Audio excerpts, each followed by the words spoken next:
The 93X Half-Ass Morning Show podcast is sponsored by Standard Heating and Air Conditioning. Summer's coming, but don't sweat it. Stay cool with Standard Heating and Air Conditioning. Beat the heat now and ensure comfort all summer long. Their expert technicians are ready to ensure your AC is in top shape. Call and schedule a tune-up today at 612-824-2656 or online at standardheating.com. The 93X Half-Ass Morning Show. 93. May is National Masturbation Month, so stop knocking on my dressing room door. And we will definitely be spending a lot of time talking about masturbation. All right, listen closely. I'm not going to beat around the bush. You can have a lovely time tugging the tiger in the shower each morning. Richard, were you watching Spank Revision? When you get your bone rock, when you get your groove on, when you get the right stroking, getting it down, going for it. Going, you know what, I could be f***ing lazy about this. I could do this in 3 minutes, but 3 hours? That's a f***ing production. If you think that I'm gonna masturbate after this, you're right. Oh, no, it's masturbation month again. Yeah. This place is going to be a mess. It's been that way before, unfortunately. And I've been the benefactor a couple of times. Jeez, that's still unbelievable to me. That I've caught 2 people masturbating here. The things you've seen in this building. Yeah, I've caught 3 men masturbate in my lifetime. Oh. Started in college. And 2 of those people were right here in the... Oh, I'm sorry, I take that back.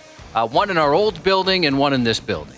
Messed up. It's that old saying, if these walls could talk. We don't need the walls to talk because Josh has seen it all and he can relay it to Well, us. I tell you what, if you work overnights for a while, you'll see some... Well, back when there used to be people in the building, it's a lot different now. Mm-hmm. It'd be a lot tougher to catch someone masturbating. So here. when we moved to these new studios, that's what I immediately thought. I'm like, well, at least I'm out of the splooge chair. You don't know that it's not a splooge chair. No, that other chair is too tall. The only thing worse than masturbation month is the month after masturbation month, because that's when the cleanup begins.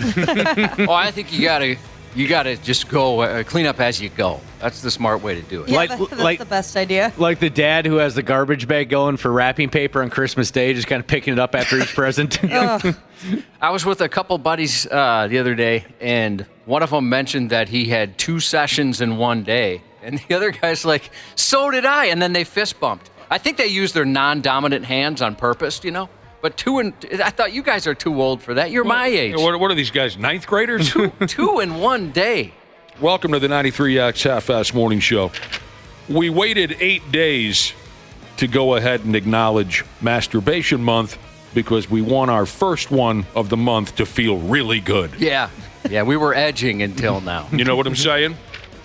I mean, you could hold off until National Masturbation Day on May 28th, but you're supposed to celebrate all month long the health benefits, getting in touch with your body, that kind of thing, intimacy. Maybe you'll become a better lover because you know what you like. Yeah, you do see those articles about the health benefits of it all. 21 times a month, they say, which seems ridiculous if you're over the age of, 30. Well, what it is it's gross, is what it is. 2 guys, closing in on 50 years old, whacking off twice in a day? Yeah, mid-40s, yep. These guys should be... It just so it was...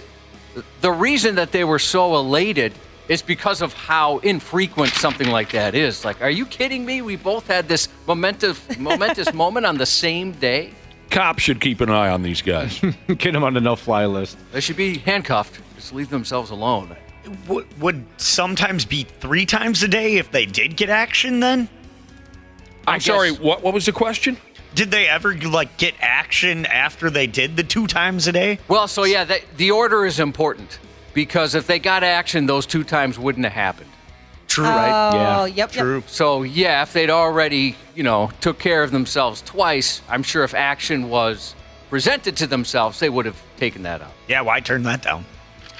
I don't know how much masturbation talk you're expecting or you're comfortable with right here from the get-go.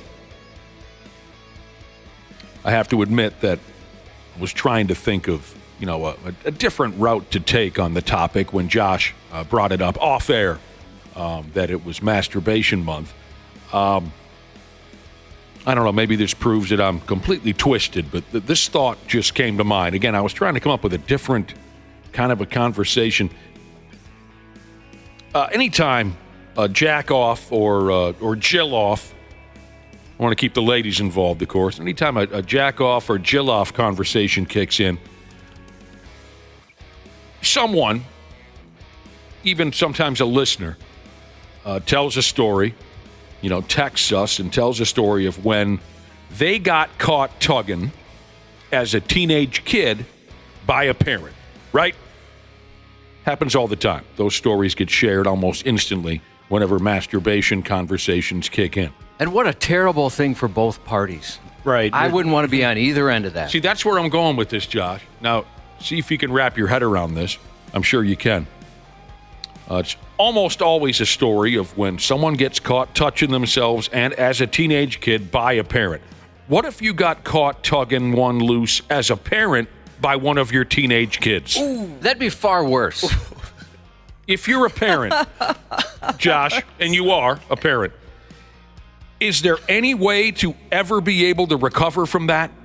I don't think so. I mean, if the age and your relationship makes such a difference, because in the first scenario, I would rather be the teenager caught by the parent. Right. Because I don't ever want to catch one of my kids doing something like that.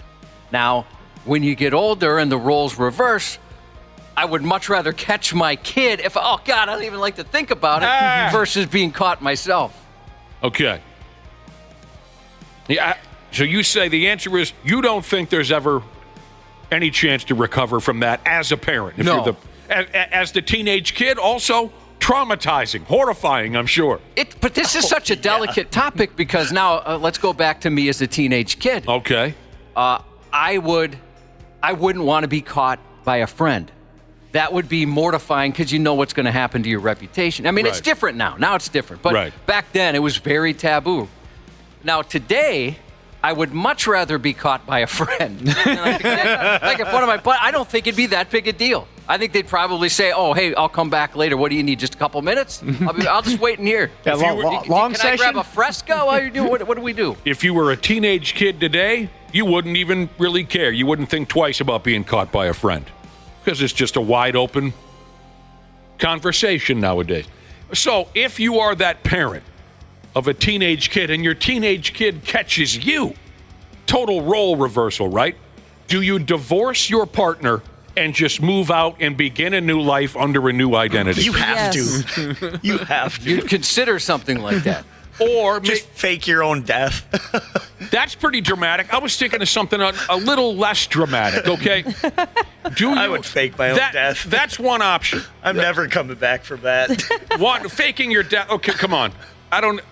That's a little too far-fetched. So option number one, you divorce your wife or husband, and you move out and you begin a new life with a new identity. Or do you maybe frame the teenage kid for a crime they did not commit to get them removed from the family equation? Both are reasonable solutions to that problem. Doable, I think doable, as opposed to faking your own death. Yeah, I mean, you could do that too. Just move to Bali or something like that, and live life as a shamed masturbator on the beach there. That's what crossed my mind. I was trying to find maybe a new path to take on the topic, and that's what crossed my mind. Maybe it's sick, twisted stuff, but I think I'm a pretty good friend. Because I know you are. The times that I caught, and these weren't really friends, and more co-workers and an acquaintance at college, I never said a word for years. I didn't say anything. I didn't even tell my other buddies. I didn't race out and say, "You wouldn't believe." I didn't say anything. And those people no longer work here anymore. And that's when I started bringing it up. You are a good friend. A lesser man would have gone on air with that the next morning.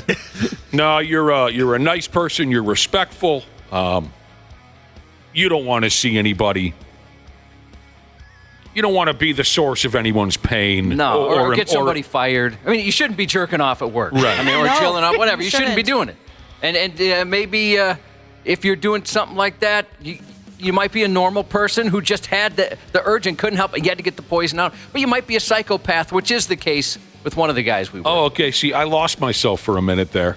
I thought you were referencing solely catching your college acquaintance and you kept that secret. That does make you a good bro, a good friend. He's the only one that knew I caught him, by the way. Okay. If I were you, back in the day here in the radio station, when you caught two separate guys masturbating at work, I would have instantly told somebody. Yeah, I would have told a lot of people. Would you really? I'm going to be honest. Yes. I didn't want them to lose their jobs. I wouldn't have cared. That's insane. That's insane. Yeah. You should not be touching. I just got a text from a guy, former haul truck Jesus. He says, I got caught jacking off at work last week. Why are you doing that at work? I can't imagine. What are you doing? What are you doing? I would say I had a medical emergency and then, go home or wherever your safe place to do that is. I'm not saying you did anything wrong because obviously you did not. I'm just saying if it would have been me and I would have caught someone here at work with their effing gear in their hand, I would have told whoever I thought needed to know, we need to get rid of these people. Well, I mean, this was 24 years ago. 24? In one case, and then the second was maybe 23 years ago. So maybe as a much older person, I'd handle it a little different. Maybe I'd actually say something to him, like, dude, what are you doing? You can't do something like that here. But, yeah, I just didn't say anything. And they didn't know I caught him. It was one of those things where between the studios, there's glass, and when it's dark in one studio, you can't see in there. And I never turned lights on. We used to have mailboxes in one of them. And I walked in to grab something, and I just happened to see a motion that I recognized as masturbation. Looked over, and I see some dude looking at porn on the work computer going for it, and that happened twice. Oh, man. Here's Brewers and High Life Jesus text in the program this morning. You can always get a hold of us. We're at 651-989-9393. He says, I've seen several videos where the stepdaughter catches the stepdad. It's fairly common. And that is usually how it plays out the same way in real life. But I haven't found any text messages just yet where a parent was caught by their teenage kid. We were talking the role reversal. How do you recover from such a thing? How do you feel like you're still an authority figure in the house? Yeah, it's just so tough. I'm rewatching the show Breaking Bad. It's about meth dealers down in New Mexico, and there's this guy who's kind of like the cleaner, and nothing to do with masturbation. But if you need a new identity, you bring this guy like $50,000 in cash, and he gets you all set up. I could just picture you going to a guy like that. He goes, "Did your kid catch you whack?" "Yep, kid caught me whacking. I gotta get a new life. Thank you very much, sir." He's got a whole tier of service for that. Yeah, it happens that often. The kid catches you whacking a program. I think trying to come up with, what do you say? And as a parent, it's tough, right? Certain situations, like, well, how do I handle this? What do I say not to screw them up? How do I help them along? But also allow them to deal with their own situation. It's not easy. Total disaster. Total nightmare. Yeah, and I think it'd be tough to if you catch them. Like, how do you approach this? Other than, hey, it's natural. We maybe lock a door. Maybe don't do that in the middle of the living room. That kind of thing. The stuff you're watching is a little concerning. We won't tell your mother. But yeah, the other way around, I would have no words. I would have, other than, what'd you do? Or somehow blame them. Yeah. Why are you coming in here? Look what your mom made me do. How do you tell your kids to do something after they catch you doing that? Right. Well, like Nick said, you've lost all authority. Yep. Right. You have to take them on a shopping trip or something. Oh, yeah. Christmas better be good for a while. You can just the kid holds on the phone. "Dad, I can make a TikTok right now describing what I saw." I think I do nothing but just huff carcinogens and pray for the death. Now, this is so simple. A text message just came in from a character that calls himself Correctional Officer Jesus. We're not talking the parent-teenage kid scenario anymore. He's just in general terms, he says if you ever get caught masturbating, all you have to do is look them in the eye and say, "Oh, hey, I was just thinking about you." That'd be terrifying. That's a good line. Depending on who it is, of course. Yeah, national or whatever it is. Global Masturbation Month. Here we go. I'm trying to run down the list of people who still work here on who I think I could move past catching or getting caught by. or who it would be very difficult. The people here in the building. Yeah, who I think, if they caught me, I could get past it, or vice versa. Okay. Is it a long list? It is a long list. It's a long list. Yeah, there's a couple on there. Like, if it was Ashley, either way, that would be very difficult for me to move on. Yeah, I was going to ask if I was one of the difficult ones. You'd be the most difficult, I think. If that happened, that would not be good. I wouldn't be able to speak to you ever again. No. If we walked by each other in the hall, we're both looking straight down. 100%. Ashley, for you, that would be a lot like maybe catching a dad. Yeah, that would be but I don't know, why did I say a dad? That would be like catching your dad. Oh, that'd be a nightmare. Nope. Yeah, I'd feel the same. It'd be like catching my daughter or something like that. I can't even imagine. It's like from some of you, I just would expect that. Dana, for sure you. Not again, Dana. Wapple, possibly. I think Wapple and I could get past that pretty quickly. I think we might join in together. No, we wouldn't do that. Back to back. I love you to death, but I don't think we'll be doing that. Darn it. All right, now. This is the closest I can. This is the closest that I've found to the bizarre sick scenario that I brought up earlier. I said, whenever a masturbation conversation kicks in, there's usually someone who says, "Hey, when I was a teenage kid, I got caught by my parent." Well, what about a parent being caught by their teenage kid? How do you navigate that? This is the closest I've found from listeners texting in on the topic. Pole-toting Jesus caught his stepdad tearing one loose when he was 15 years old. Here comes pole-toting Jesus. He's 15. He catches his stepdad touching himself. I immediately closed the door. Oh, we made eye contact, he says. I immediately closed the door, walked out of the room. The next day, my stepdad said something along the lines of, "If a guy ever tells you that he doesn't masturbate, he's either lying to you or he hasn't figured it out yet." And Pole-Toting Jesus closes out his text by saying, "We never spoke of it again." Bad timing. Jesus caught his mom in the tub using a dildo. Oh, no! And, how do you move past that? He said he has not entered a bathroom without knocking in almost 30 years. I mean, is arson on the table at that point? I would never be able to walk in that bathroom again. No. Did he mention his age? He did. Well, he said it's been 30 years, so I guess I don't know how old he is. But. Oh, no. That reminds me, a buddy of mine, his wife's toy fell under their bed when they were out for the day, and it was making noise. And their daughter went up to investigate, like, what the heck is that sound? And found it.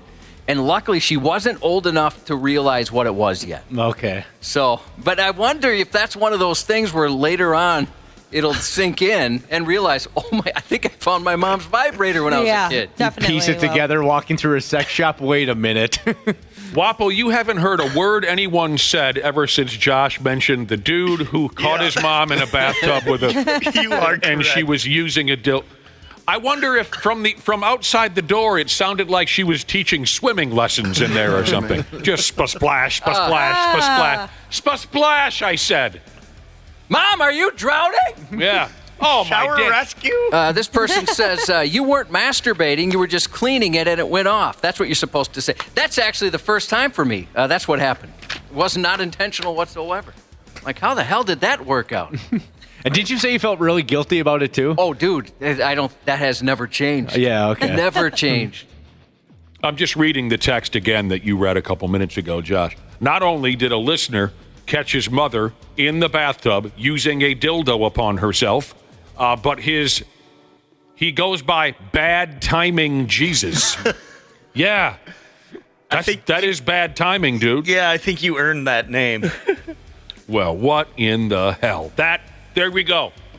You never get, I wonder if there's a good timing Jesus that walked in on someone that would be wonderful to catch them doing. And they had the perfect timing. It was a complete accident. Good timing Jesus has a story about how, either hot neighbor or Janet Jackson was in town for a concert, and he happened to find her in a bath. That's what happened to good timing. Bad timing sees his mom in a bathtub with a dildo. At least we know the origin story from his name. That's cool. Yeah, what if there was something worse that led to that name? Oh, no. There can't be. Then I just want to give this guy a hug. That is absolutely. Mouse and Jesus caught his dad in the act. Wait, Okay. Caught my dad not in... Okay, I'm sorry. I read that wrong. Oh. Caught my dad not in the act, but he was full wood in the flimsiest boxers when he walked into the house too quickly. He caught his dad doing that. What was he doing? He just was standing. Maybe he just got up or something. I don't know. He just found his dad. Oh, the kid entered the house too quickly. I thought he was saying his dad walked into the house too quickly, and I was going to ask, well, why does your dad have a boner on his way into the house? Oh, he just got to pee or something. Truly unbelievable. All right. Speaking of whipping off, we can go this way real quick. OnlyFans. That's where a lot of the masturbators go. Don't they? That sounds like it. Yeah. What does it say here? I still haven't spotted this OnlyFans. I haven't. Does that cost money? I don't. You can pay money, right, for extra stuff. Isn't that the gist? Like, there's free stuff on there. Yep. Mm-hmm. But if you want something special, you got to pay. You'd think I'd be spending $5-6 grand a month on this stuff, but I still haven't been to any of these places. OnlyFans, okay. 98% of all their content is ass. All right? Because people were saying there's some non-porn stuff on there, but I bet nobody goes to it for that. Mm-hmm. That's what it says here, Cubby. It says the OnlyFans website hypes itself about being a place where you can take cooking classes, learn fitness routines. That's what they always say. They always bring up the cooking classes. All right. No one's doing that. Because I know if you call it an adult website, which a lot of news stories do, some people get kind of butthurt by that. No. Even though it's 98% adult stuff, it is not an adult website. Come on. There's people who get butthurt by that statement. Oh, yeah. I mean, we've had people text in saying it's not a porn site. These are people These are people who teach cooking classes on OnlyFans, and they cannot get one live human being to check it out. Or that we're perpetuating the truth, and maybe their significant other is listening, wondering what the subscription is. No. Haven't you noticed that I can barbecue ribs with the best of them at this point?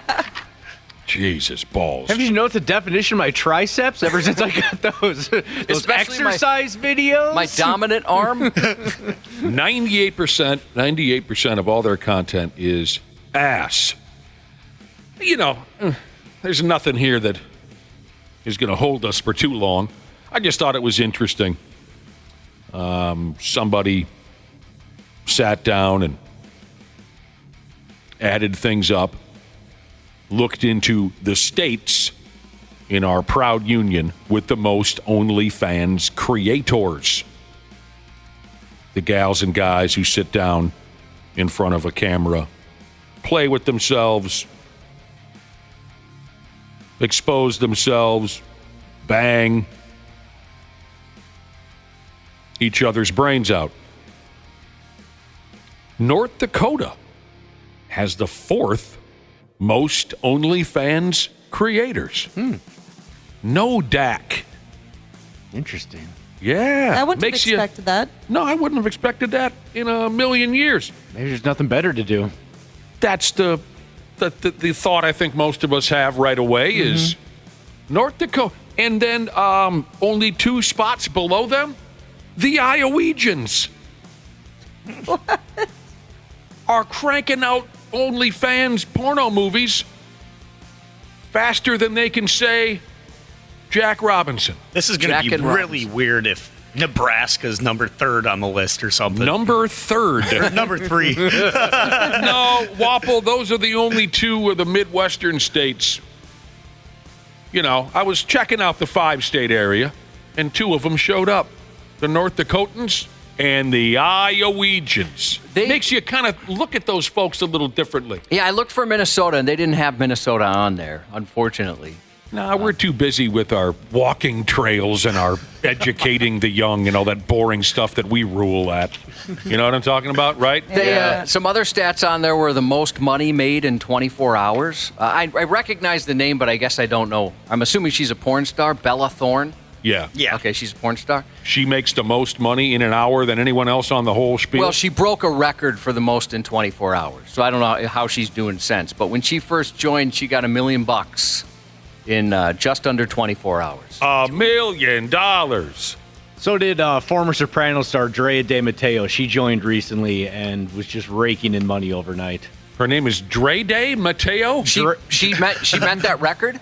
I don't know if she met that record or yeah. not, but it was a huge deal because she was a famous celebrity who I don't think she'd ever been naked before on screen or anything. And she said she made more money in a day on OnlyFans than she had in the last, X number of years of her acting career. So Bad Barbie is the #1 earner on OnlyFans. I haven't heard of her. I have heard of her. So what is she, a singer?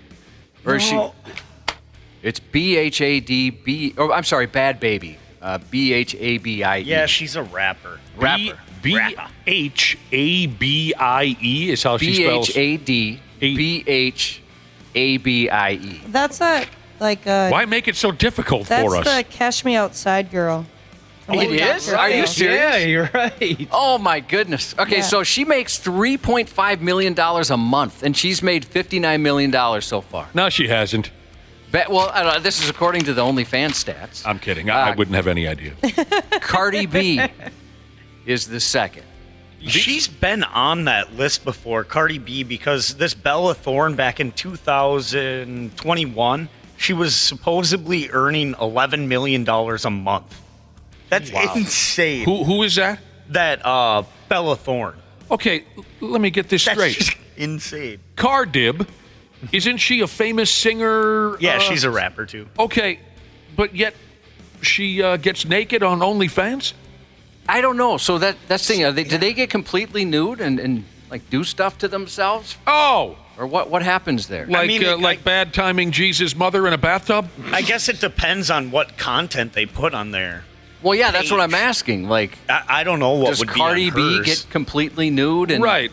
That's interesting to me because, sure, I understand if you're, a nobody and you want to make a name for yourself in the world of ass, you go on OnlyFans, you show them everything. And did Dre Matteo get completely nude? I don't think she did, no. Oh, I thought you said she's never been... Yeah, I'm looking at it right now. I guess Okay. she doesn't do, because her whole thing is OnlyFans isn't all about sex. So she's just posting content of her scantily clad. It's not all about sex. It's mostly about sex. There you go. 95%. It's almost all about It's sex. also about cooking while having sex.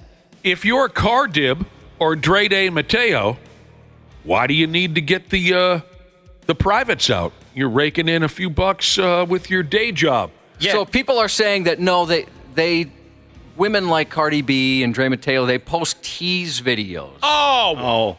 So they don't necessarily go all the way. That makes more sense to me. Yeah, because I'm seeing a couple articles saying that when Cardi B first launched her OnlyFans account, she said she was not going to have any nudity. Well, there you go. Plenty of nudity in Iowa and North Dakota, though, we learned. That's where a lot of the OnlyFans content creators are hanging out right now. I'd hate for my cornholio to get polio, Jesus. Wanted to know, is it Belle Delphine? Is that how you pronounce the name? Anybody know? I know the name. I'm not sure the pronunciation. Okay, she wants to know where she is on the list. She's top 5, as a matter of fact, number 5. She makes $1.3 million a month. She's made $34 million so far. What do you have in front of you? Top 10, top 5? I've got the top 20. Oh, my God. Give us the top 10 again. These are, what's the topic again? These are the highest earners. Highest earners. Okay, and now, oh my gosh. Computer problems? Yeah. Okay, so Eric Mena, M-E-N-A. Nope. Okay. 20, he's made, okay, I'm sorry. My computer is really boning me right now. Yeah, okay, so here we go. $894,000 a month. Okay, and he's made $25 million. Amber Rose at number 9. I mean, a pretty common name there for someone involved in the porn world. There's probably 58 Amber Roses. It sounds familiar, of course, because it's such a cliche name, but I can't say that I know her. She was married at one time to Wiz Khalifa. Yep. So she's a model, a porn star? A model. She's a model? Okay. And a rapper. Number 8, and maybe there's a funky way to pronounce this, Gem 101? Not a clue. Okay. Number 7, Tyga. That's a guy, right? Yeah. No idea. He was with one of the Kardashians, wasn't he? Who wasn't? Number 6, Kylie. Mia Khalifa. And then the Belle Delphine, if I'm pronouncing that right, Bella Thorne. That was great. Who wasn't? You said Mia Khalifa, sure. I've heard of her. She's still doing that? I thought she retired a long time ago. Good for her. She retired from porn. Right. Oh. Belle Delphine, like I said, we're in the top 5 now. Bella Thorne, Black China, Cardi B, and Bad Baby. F me running. The Catch Me Outside girls, number 1. Yeah. That's surprising. That ain't right. What's wrong with this world? Seriously.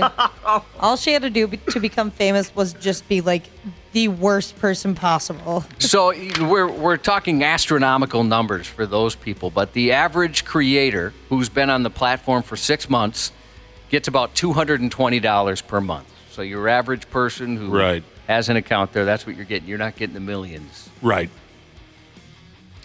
Yeah, that's kind of what I've always suspected. They all say, well, I'm above the law now. I'm on OnlyFans and making $17 million every time I take my pants up. I'm not buying it. Most of them are barely able to pay the rent. But by God, God bless them for trying. God bless them for trying. I got to swing by there sometime. Cubby, this weekend, you, me, OnlyFans. Let's just sit all day at my house in front of a computer with a case of beer and look at OnlyFans. Sounds like there's a lot of stuff on there. Ow! All right, we got to get going.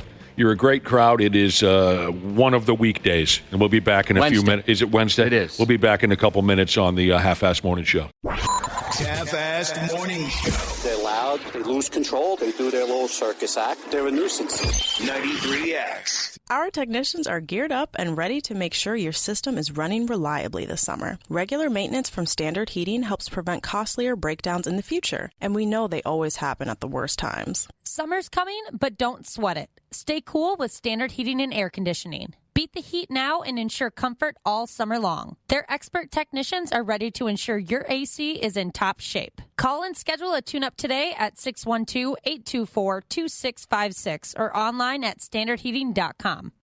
Welcome to Talkville, the ultimate Smallville rewatch podcast. Guest star Sarah Carter as Alicia Baker, although I didn't really work with her a lot. But Tom did, and they had some real big smoochy scenes. Yeah. Can we talk about that? Could there be any more sex? What was a 3-page makeout scene that just kept going? Good Lord, we get it. They have chemistry. Jump in now or catch up on any of the past seasons of Talkville on YouTube or wherever you listen. Stupid news on the Half-Assed Morning Show. Josh, we got another one. Oh, no. Somebody caught somebody? Somebody caught somebody, yeah. Got a text message here from I'm not fat, I'm aerodynamic. Jesus. May is masturbation month, in case you're just tuning in. May is masturbation month, so don't be concerned if your single uncle doesn't answer many telephone calls. It's masturbation month. And we brought up an interesting scenario. Anytime masturbation is talked about on this radio program, usually somebody texts in and tells a story about, hey, when I was a teenage kid, I got caught touching myself by one of my parents. But what about the reverse, the opposite of that, I guess is how you'd say it. You're a parent and you get caught by one of your teenage kids with your gear in your hand. I'm happy to say not many listeners texted in able to share a story of that type of experience. But a couple have, and one of them is, I'm not fat, I'm aerodynamic Jesus. He says, I caught my dad, this is the way he says it, I caught my dad in full yankage. When I was 16, my dad was about 50. We looked at each other quickly. I scurried out of the room. Neither of us ever brought it up. But, and this was part of the conversation we were having earlier, I got to ask you, I'm not fat, I'm aerodynamic Jesus. Did he seem defeated from that moment on? Did he seem different? Did he become less authoritative, if that's a word? Authoritative? Authoritative?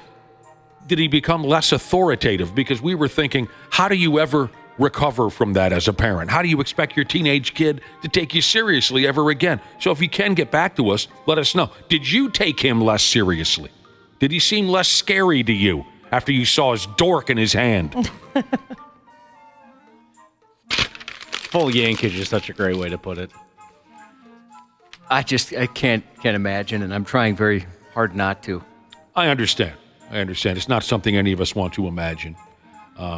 This was a close call, too. Another listener texted in and said, my son walked into my room and he thought the lube on my dresser was hand sanitizer, and he used it before I could say anything.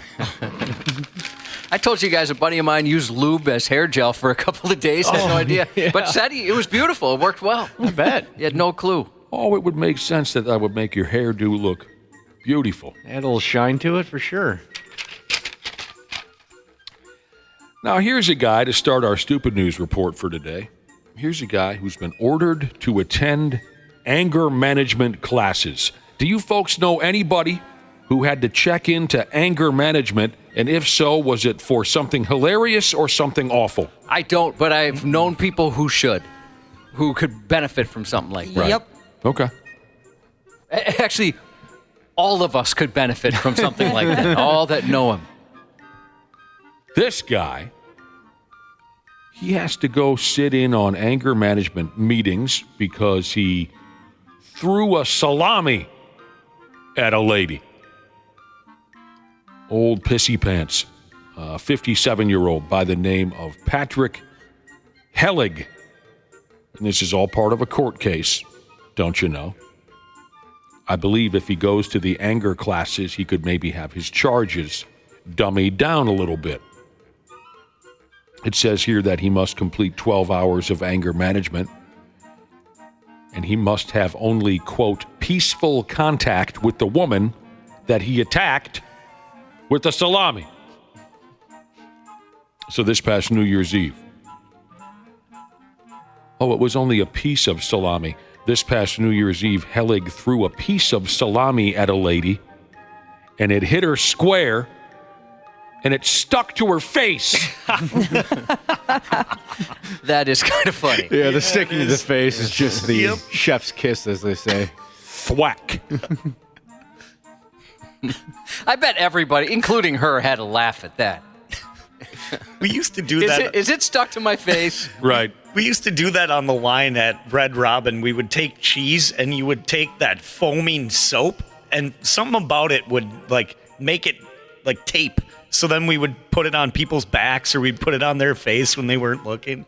You'd be cheesing people Yeah. with the Dirty Bird? Yeah. Stick cheese to somebody's back and see how long it hangs on. Yep. Have you guys ever had anything at all, or specifically anything weird thrown at you? Nick, I know you used a hatchet on your brother like you were Rambo or something like that. It was a pickaxe. I threw a pickaxe as hard as I could at my brother, and my intent was to kill him. But I missed. Anything weird thrown at me, I can't come up with a damn thing. Anything at all thrown at you? I guess I'm lucky. I've never been on, I threw a domino out of frustration just once, but not at anyone. I can't. I had a Pepsi can thrown at me. I had tartar sauce shot at my head. Oh, no. I've had avocado pits bounced and tried to hit my nuts. Are these comedic in nature or frustration and anger? Just bored on the line. Okay. Was the avocado and the tartar sauce. Well, actually, the tartar sauce, he was kind of pissed at me. It was pretty impressive because he shot it over the kitchen, and it got some distance. And then the Pepsi, we were kids and we were playing football. Someone threw a Pepsi like 40 yards to me, and it hit me in my knee because I can't catch. Oh, I'd imagine that hurt. Yeah, no kidding. It probably had some velocity behind it. I can't think of ever having anything out of the ordinary thrown at me, but now I just remembered an odd item that I threw at somebody else, aside from when I intended to kill my brother when we were about 11 years old, when I intended to kill him with a pickaxe thrown across the driveway. Josh, and the payoff for this weird item that I threw at someone was miraculous. We were, 20, 21 years old. We were at an all-night outdoor campground beer party kind of a scene. And you know who was with me, Josh? One of your favorites. Show you how long I've been hanging out with this guy. Curtis was there. And Curtis and I and one other guy were the last three swinging D's still awake at 5, 6 o'clock the next morning, still drinking at this overnight campground beer party. And Curtis was sitting directly across from me. We were sitting around a massive fire pit. This wasn't like a little chicken-esque little aluminum fire cage that you see in people's driveways. This was a massive outdoor fire pit. And Curtis was sitting across from me. Oh, I don't know. I'm no good at estimating distance, but it was a pretty good poke. Massive fire pit. And, we're wildly intoxicated. It's 6 o'clock in the morning. We've been drinking for about 14, 15 hours. And I look down. I'm sitting in a chair. I look down, and there's an old half a bratwurst next to my foot. And I thought, what the hell? I'm going to whip this at Curtis as hard as I can. So I did. He didn't know it was coming. I picked up the half a brat. I stood up, and I threw it as hard as I could across the fire pit, and I hit him square in the balls. Oh, dude. But this is the payoff. Almost instantly, when the brat separated his testicles, he went, and he threw up all over himself. It was just a magical 1 in a million type of a situation. I hit a guy in the nuts once with a water balloon, and I still feel terrible to this day. And that was maybe my sophomore year in high school. We used to water balloon folks, before we realized the danger and how wrong it is. And we just drive around. That's what we do. And we would drive around the Minneapolis lakes specifically. And there was a guy standing there with his dad. I mean, the guy was probably late 20s. And he's standing there with what I'd imagine was his dad, just waiting to cross the street. And I wound up and I got him so hard in the balls that he fell into the street. I'll never forget the look on his face and his dad's face. And that was my last time water ballooning. Confusion, anger, fear. Like, why me? And then the pain. So I was mortified that I did something like that to someone. Man, you went out on top in the water balloon game, though. I never considered that. Yeah, no, I know you'd stop throwing them because you felt guilty and you felt bad, but truly that was like your John Elway moment going out on top. You're never going to get anybody as good as that one was. Dana, thank you. You're welcome. Now that I think about it, I had a taco thrown at me, too. Me and my buddies, we were biking, and we were going towards I always loved bicycling and eating a taco at the same time. I did. I love this story. Me and my buddy, we were biking. His chain fell off, so we had to stop. And at that time, if we wouldn't have stopped for the chain, someone threw a taco at us, and it just went right past his face. If we wouldn't have stopped for the chain, I think it would have hit him. There's those dorks again on their bicycles. What do you got to throw at these punks? I got a taco back here. Give me it. The thing that always confuses me is we were biking towards Taco Bell, and the car was going towards Taco Bell, too. So did they see us, and they're like, all right, we got a taco we're going to throw at them. So they, That's 100% what happened. Yeah. Whipped a Yippee, or did they already have it? It's like a week-old taco. Yeah, that would have been worse. A week-old taco. What'd you call it, a Yippee? A Yippee? A Yippee. I've never heard that before. Yeah. Oh. Chugged Up Plumber Jesus said a girl I broke up with threw her butt plug at him. No kidding. Was that in the process of breaking up? Was she mad? Where did she fetch it from? Yeah, that's what I want to know. Did she just pull it out? Yeah, where was it immediately before she threw it? You son of a bitch. Well, just go with the silver lining, free butt plug. All right, so back to this court case where a guy's in trouble for throwing a piece of salami at a lady, hit her in the face where it stuck. He has to attend anger management classes. The night when he threw the salami slice at this lady and hit her in the mug.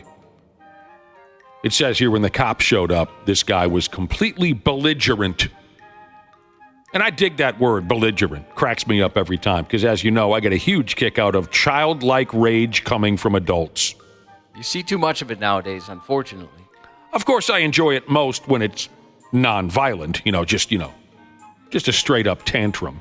So as you can imagine, I've been enjoying that word, belligerent. The cops had a hell of a time getting this Hellig puke into a cop car. Now listen to this. Hellig complained that he was too large to fit into the cop car. He's 6'2". Dude, get over yourself. You're not that big of a guy. This guy still waiting for a telephone call from Vince McMahon because he's 6'2" and 240. Yeah, dude, you're not Shaq, man. Relax. Hell, I've had one-night stands that cleared that. Anger management classes. That's where he's headed. Oh, man. I remember this effing guy right here. Another court case we can fill you in on. This one here got squared away. And another guy who likes to attack women's in strange ways. I'm thinking you'll remember this effing clown. He's been convicted of attacking his girlfriend with a pink dildo. And this was after she called him a limp D. God, I wish I could say it. Can I say that? Well, yeah, they say it in promos on the station. What? Yeah. I mean, not the limp part, but I mean, I think we're fine. She called him a limp dick. She did. And she told him he needed to take some effing Viagra. His name is kind of funny. Stephen Nerdin. I bet he's never got any crap about that. None. He's up to 38 years old already. He pleaded no contest last week to a domestic battery charge. He's been ordered to have no contact with his lady, the one who bore the brunt of his dildonic assault. He's been bugging the piss out of her on social media ever since. This guy's just a vomit pile. Here's the backstory on this effing nightmare. The lady told cops she was arguing with Nerdin about their relationship when she upped and told him he needed an erectile dysfunction medication. You need Viagra. Because he wasn't cutting it in the sack.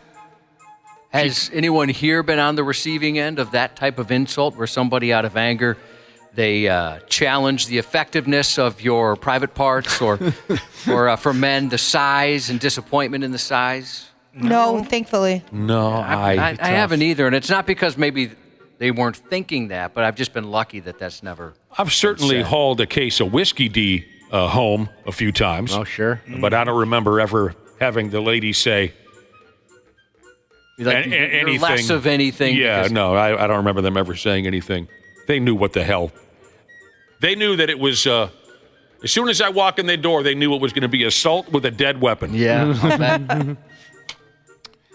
bet. So she says, you're a limp dick. You can't get her done. You need Viagra. No man wants to hear that. No. And this dude here, he didn't take it well.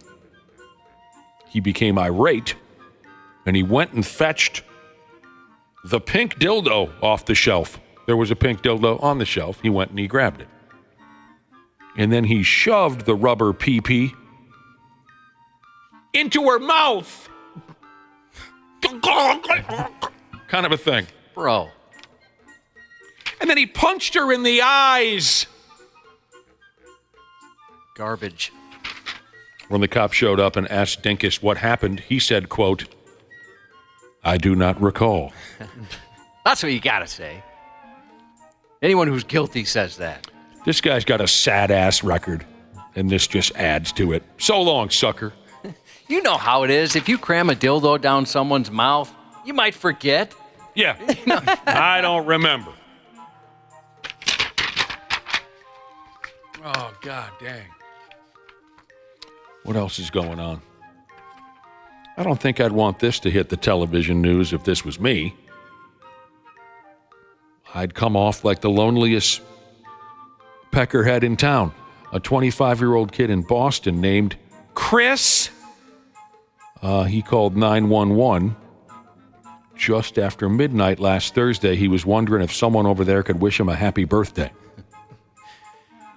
He must have been drunk or high, but the story doesn't mention drugs or alcohols or anything. I don't know. And just after midnight, too, that makes it more sad. Yeah. He called 911 to see if there was anyone over there that could go ahead and wish him a happy birthday. The kid got lucky. 2 Boston cops responded, but not to tune him up and take him to the cooler. They brought the sad-ass kid a muffin with a damn candle in it. That's really sweet. Happy birthday, dear Chris. Happy birthday to you. They didn't really We have a didn't lot. believe it at first. We kind of thought it was a joke. So once we verified it actually was his birthday, we said, well, everyone has one birthday, so everyone deserves to feel special on that one day. On our way there, we decided we can't show up to someone's house empty-handed. My mother raised me right. She would have killed me if I didn't. That's the cops right there. They sang to him with not a lot of pizzazz behind it, but they did sing to him. And then they said, one of the cops said if his mother found out that he didn't do anything nice for this kid, she would have killed him. So 40 minutes into your birthday, do you need somebody to make a production out of it? Some people, Ashley, doesn't matter how old they get, they still think on their birthday, by God, everybody better roll out the red carpet for me. Birthdays are special. They are not. You lasted another year without, you didn't die. Congrats. Well, that's true. Despite your lifestyle, you maintained an existence on the planet. So, yeah, the cops got this call. They thought it was a joke. But then they looked this kid up and found out it was actually his birthday. So they decided to do something nice. Those cops must have SCMOTs. State, County, Municipal Offender Data System. Sure, they looked him up there. Chris later said, the birthday boy, that the cops, quote, made his day. What is this, an old episode of Leave It to Beaver or something? Sesame Street? Josh, do we have some listeners celebrating birthdays today that you know of? We could wish them a happy birthday right now so they don't go calling the effing sheriff's department. Yes, Mandy. Happy birthday to you, Mandy. From your husband, God's going to sit this one out, Jesus. There you go. Put the phone down, Mandy. We've wished you a happy birthday. F me running. Did this really happen? Folks will have to get a load of the pictures involved here. A zoo in China, they went ahead and dyed dogs black and white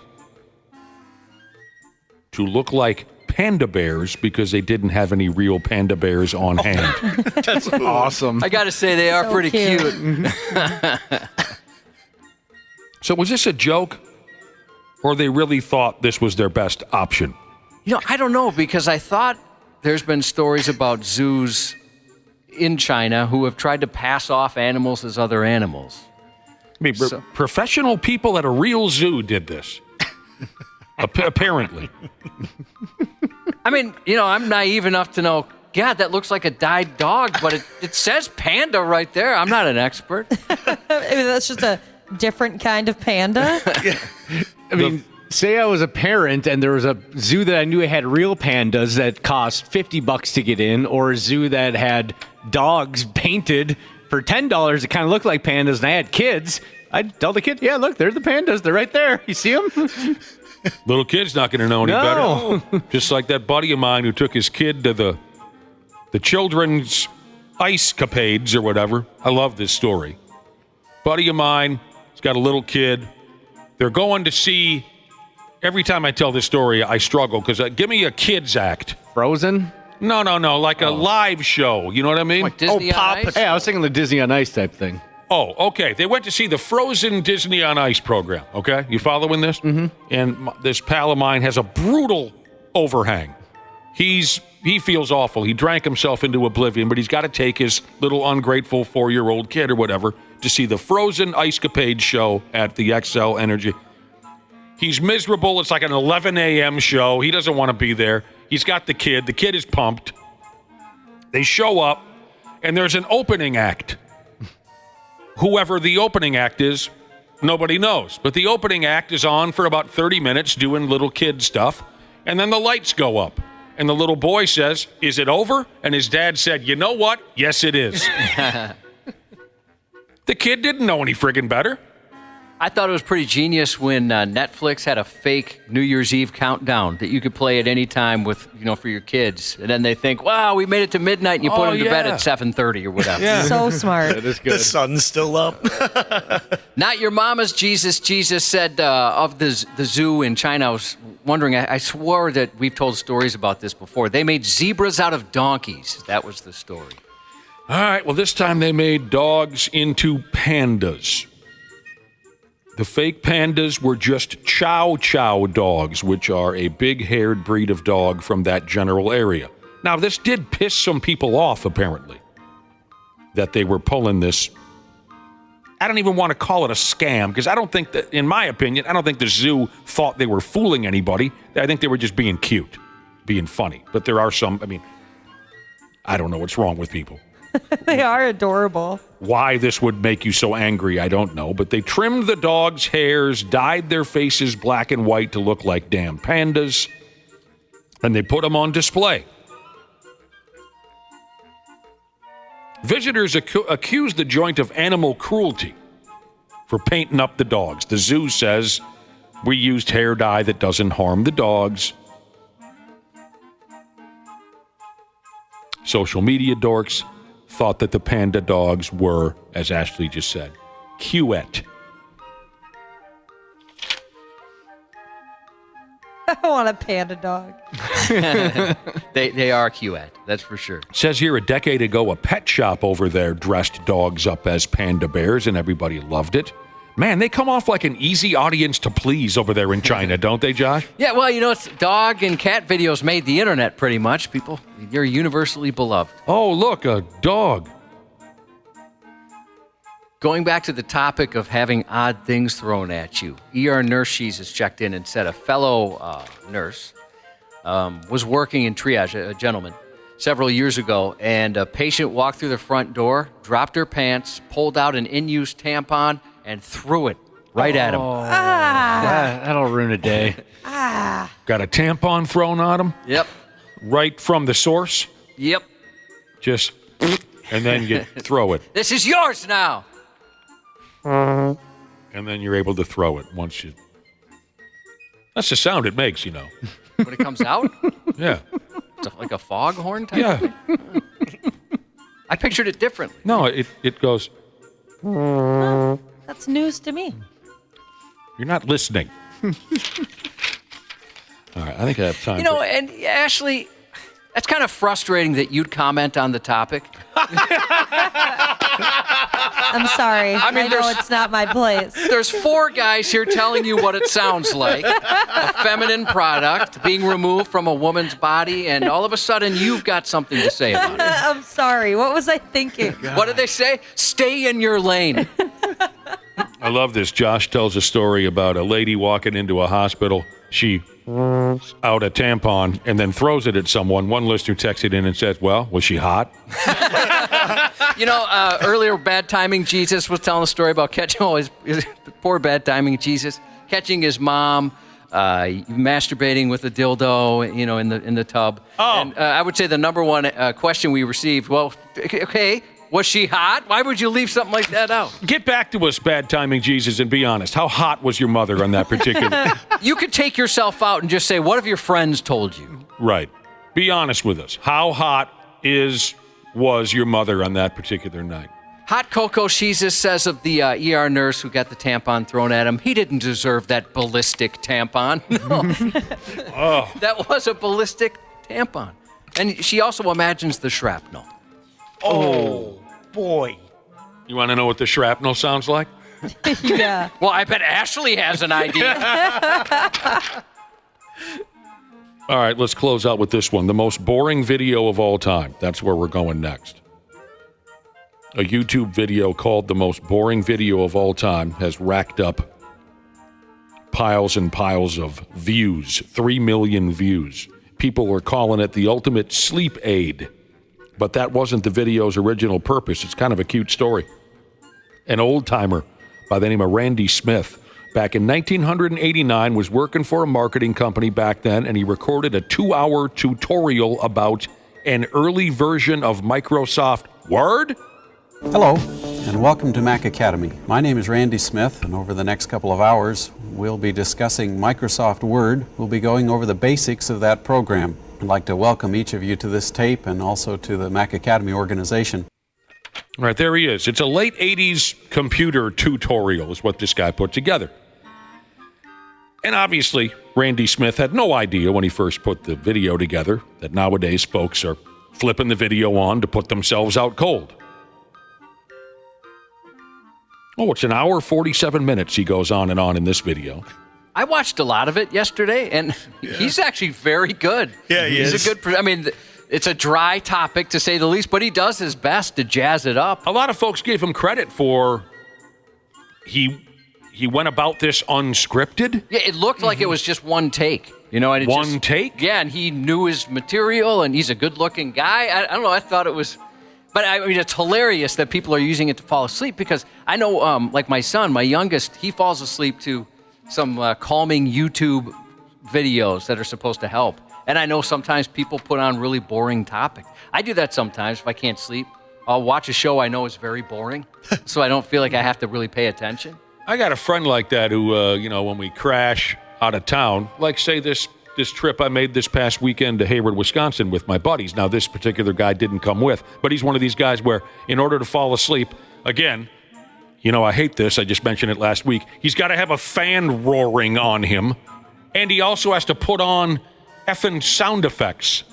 The sound of the ocean, the sound of falling rain. Jesus, what happened to you as a kid? That you need all of this help in order to fall asleep? Anyway. Plus, that volume's on, way high. Right. Because the fan's blasting, too. Right. Stupid fans. Throw them in the garbage. So this guy, he does this video all these years ago explaining how to run a 1989 computer. Now it was uploaded, or 10 years ago it was uploaded on YouTube, and people are using it as a sleeping pill. They titled it the most boring video of all time.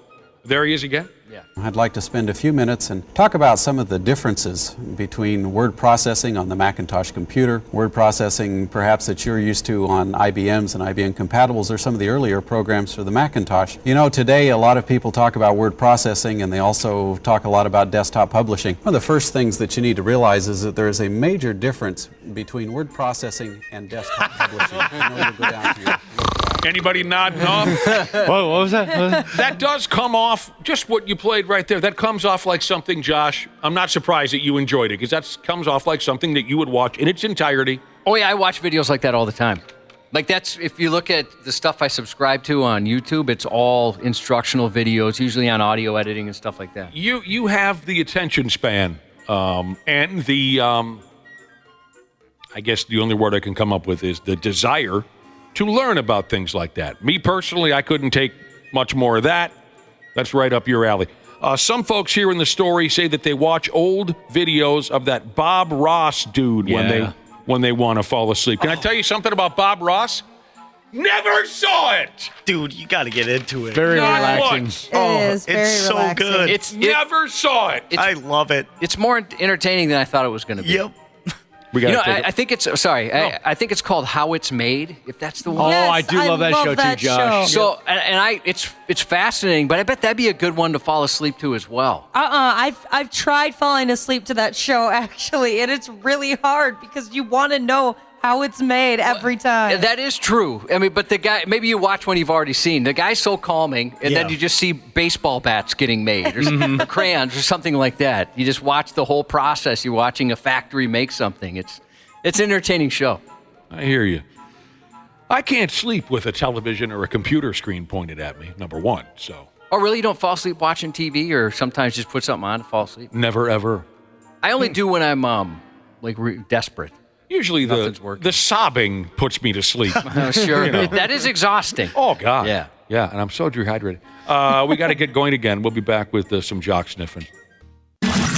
Sports on the 93X Half-Assed Morning Show. Well, I didn't do it wrong, except spend money and put this place over and bring my family and friends here. That is bad for you. Why would it be bad for you? Well, watch social media tomorrow. What's your name, nut job?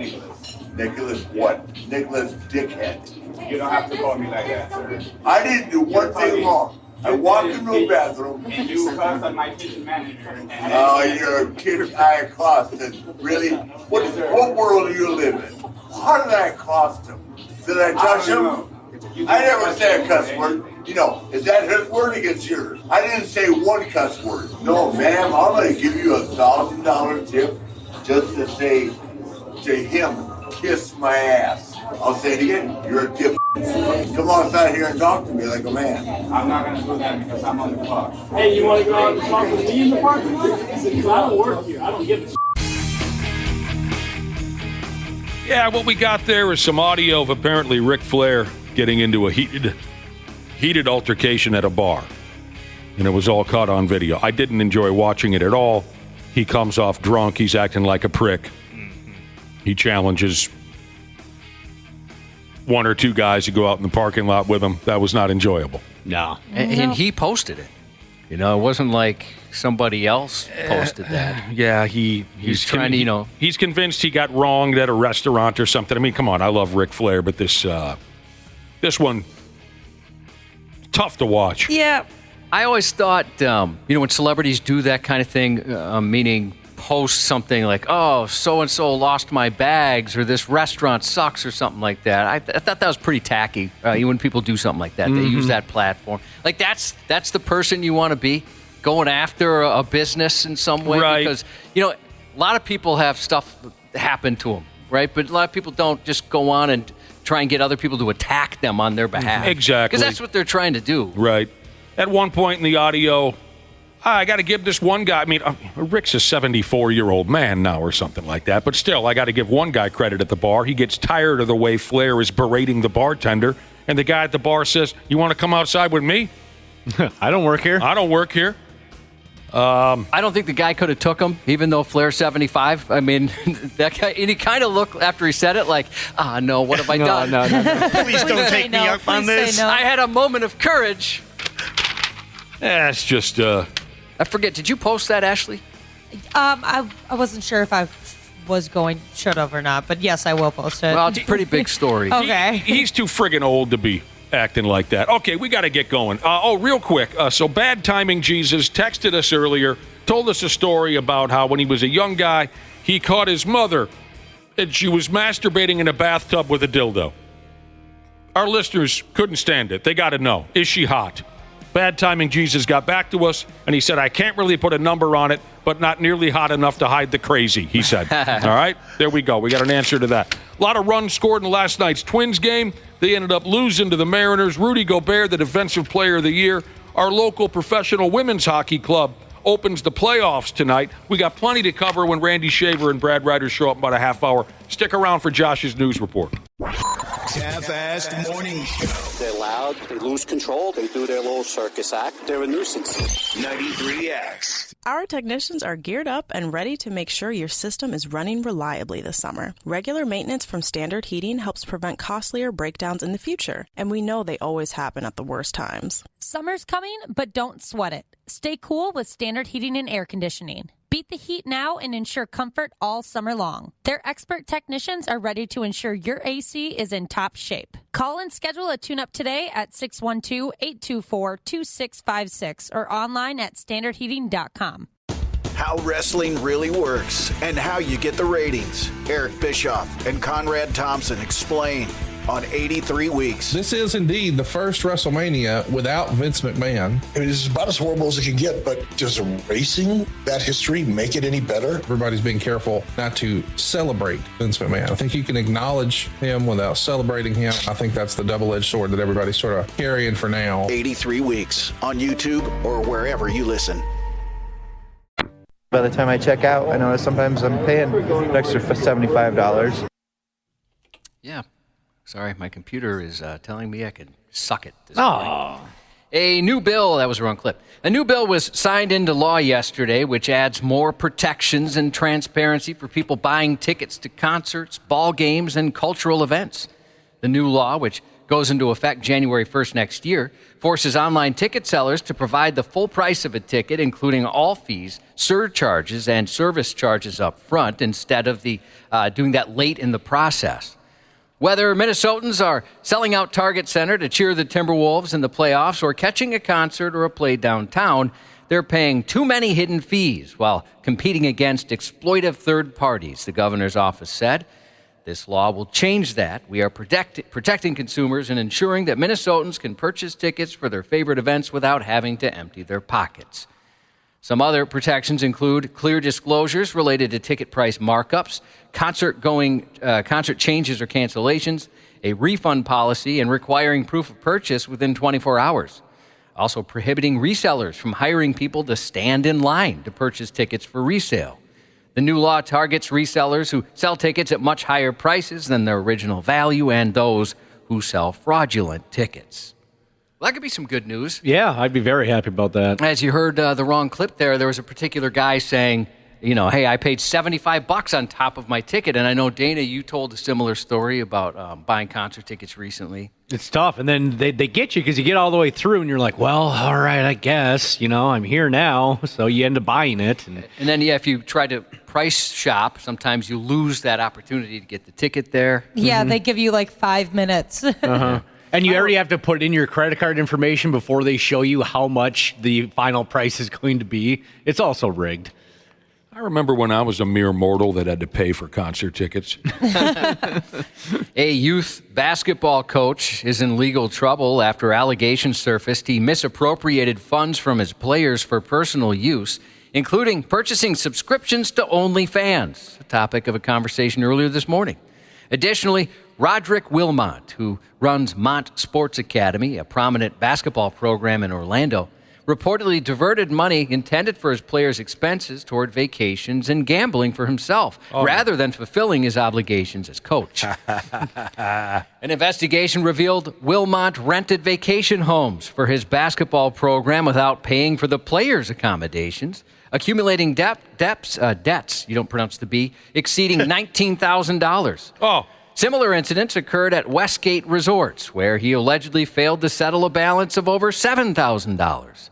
Investigators disclosed Wilmot solicited thousands of dollars monthly from parents under the guise of, quote, tuition, depositing substantial amounts into his personal bank account. Financial records indicate these funds were used for personal indulgences rather than benefiting the players. What the hell was this guy doing? I don't know. Hey, everybody's got to give me $20 tomorrow. We're taking a trip to Milwaukee. Then he uses that money to watch Sasha Grey gag videos on OnlyFans, Yeah, there was a similar story here in town. Maybe not the gag videos or OnlyFans, but where the gentleman was pocketing the money from parents as well. We just missed out. We missed out on it. It was too expensive. It was one we were going to be a part of, and it was too expensive. And so luckily, we don't get paid very much, so I wasn't able to afford it, so I didn't get taken to the cleaners. A paraprofessional is no longer employed after a student allegedly took her Mountain Dew without asking, and that led to a whole bunch of charges. Thursday around 1:15 p.m., deputies were called to Morgan County Middle School in Georgia regarding an employee having alcohol at the school. When they arrived, they were told a male student had taken a Mountain Dew from 39-year-old Alexandria Lambert's possession. Kind of douchey.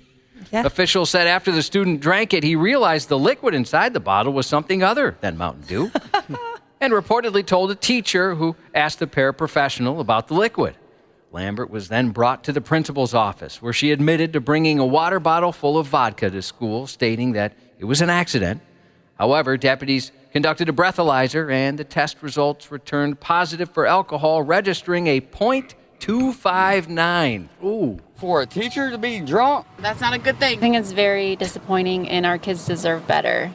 Lambert was also informed she could not leave the school driving because she was 3 times over the legal limit. That's pretty gooned. Yeah, she was hammered. She was arrested by accident. She was arrested and charged with a citation for city ordinance disorderly conduct, which involved public drunkenness.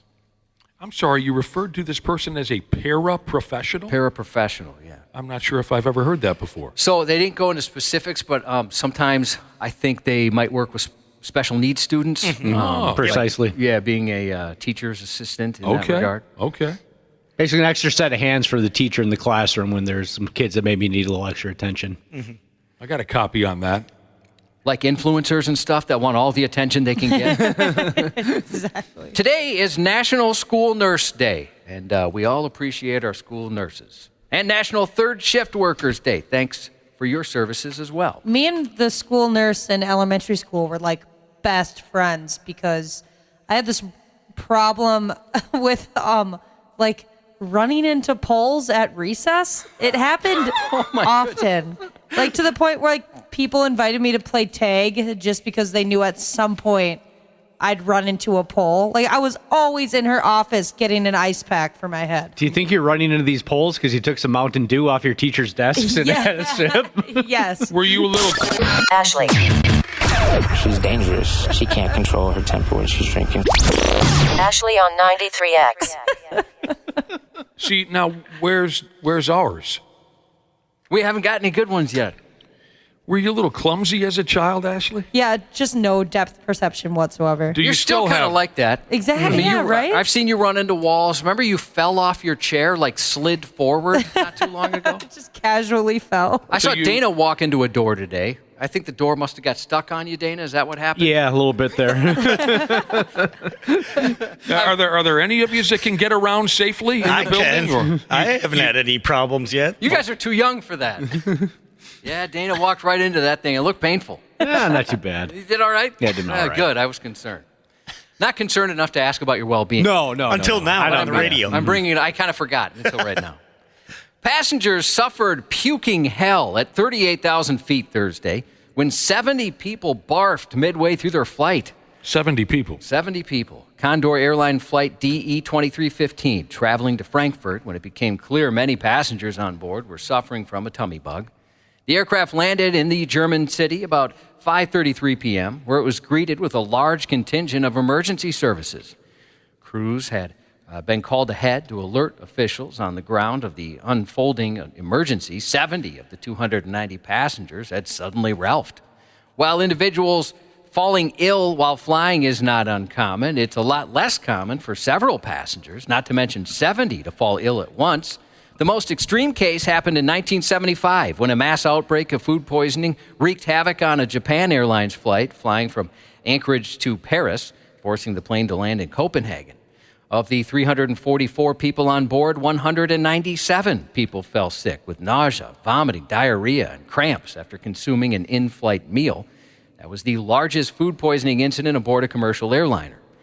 Although there were no fatalities, 44 of those passengers were so severely ill they required hospitalization, 30 in critical condition. Can you imagine being stuck on a plane, 70 people barfing all over the place? I was on an airplane once where everyone got sick, and I approached the captain, and I said, we've got to land as soon as we can. We need to get these people to a hospital. And the captain said, a hospital? What is it? And I said, it's a big building with patients, but that's not important right now. In related news, a tanked woman tinkled on a taxiway. 44-year-old Courtney Weber was removed from an aircraft about 7 p.m. Monday in Tennessee after she urinated on the seat. When officers arrived, she approached them using profane language, reeking of alcohol and swaying from side to side, showing signs of impairment. They took her into custody for disorderly conduct and public intoxication as she pee-peed all over that seat. Do you want to know what kind of plane it was that I was on, Josh, when everyone got sick? It was a big, pretty white plane with red stripes and curtains on the windows and wheels. It looks like a big Tylenol. It's weird. I feel like I've heard this before. I get the impression I've heard that before. A 33-year-old man was taken to jail after he intentionally carved a name into a Broward Sheriff's Office marked patrol car. His own name. The witness reported seeing a man vandalizing the patrol car before taking off. When an officer arrived at the scene, they noticed the suspect had used a metal tool to etch a name on the driver's side hood of the patrol vehicle. The officer checked the name and noticed he lived near where the incident occurred. He met with him at his home, and that's when he allegedly made multiple statements, including, I did it, I committed a crime, and I should go to jail. He was also found carrying pliers with green paint transfer on the tip of the tool, paint just like the one on the squad car. He reportedly told the officer I was revolting because he wouldn't take me back to Haiti, and that the officer should take him to the officer's house so he could tell him he did it. Due to his mental state, he was taken to a hospital where police said he continued to make utterances like, "I messed up the cop's car and I should be going to jail for that." He was released from the hospital and taken into custody without any further incident. Put his own name in there. He wanted to get caught. A French female prison guard stood trial Monday for planting a baiser de la mort, a kiss of death, on a mafia boss, which helped rivals identify him and gun him down. Pleading for leniency, her lawyer described his client as a mother of four, bored with her dull existence, who gradually became fascinated with the mafia underworld. The 48-year-old's accused of singling out a gangster at an airport in 2017 by giving him a kiss, prearranged as a signal to mark him for assassination, along with a second mafia enemy, both members of a notorious gang. Tony the Butcher had been released from prison 15 days earlier and was killed instantly. A minute before the shots were fired, the bored prison guard was seen on surveillance cameras running up to embrace him. After finishing his victims off with a rifle and a handgun, the killer turned to the witness and said, "It's nothing, we're shooting a film." Witnesses, that is. "We're just shooting a movie," and then drove off. The woman was also supposed to perform another service, acquiring poison, sneaking it into prison, pouring it into the coffee of another prisoner who, like the two men shot dead, was linked to a rival mobster. She got cold feet, however, when the first suspects were arrested. When's the movie coming out? They already made one. No way. Yeah, like a small film. They've made one on this. She got bored and got into the mob. I guess we'll find out how that court case goes this week. Based on Blake Crouch's novel of the same name, Apple TV's adaptation of the sci-fi thriller Dark Matter premieres today. Looking forward to this one. Love the book. A man is abducted into an alternate version of his life. To get back to his true family, he embarks on a harrowing journey to save them from the most terrifying foe imaginable, himself. A man of science. He's married to the woman of his dreams, and they have a good life. Until one night, he doesn't make it home. When he regains consciousness, everything has changed. I don't know, it sounds like he's crazy. I'm not crazy. To thank you for tuning in this morning. If you text the word voodoo, VOODOO, voodoo, to 651-989-9393, the Luther Bloomington Kia text line, that'll get you a shot to win tickets to the 93X Family Reunion, just announced on Monday, with Godsmack, Nothing More, Wage War, and Sleep Theory, plus more to come. This will happen September 26th at the X, sponsored by Nicolay Law, Accident and Injury Lawyers. Prize furnished by Ledge Entertainment. By the way, the 93X presale starts today at 10 a.m. with the code FAMILY. If you're interested, family for that presale, go to 93x.com. KARE 11's Randy Shaver. Got a fat ass and a bad attitude. On the Half-Assed Morning Show. There was a heat pack thrown by Jamal on the floor here. That's dangerous. I didn't actually see it happen, but when it was explained to me, the referees didn't see it either, so they're not able to issue a technical unless they see it. We tried to impress upon them that there probably aren't many fans in the building that have a heat pack, so it probably had to come from the bench, which they found logical. But yeah, it's inexcusable and dangerous.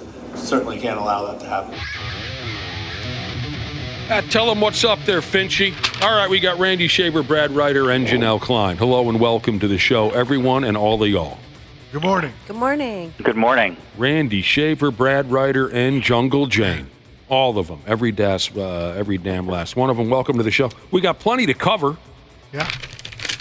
We could use the help. And that was Finchy there talking about the Jamal Murrah heat pack incident. So he got the fine, $100,000, but he avoided a suspension.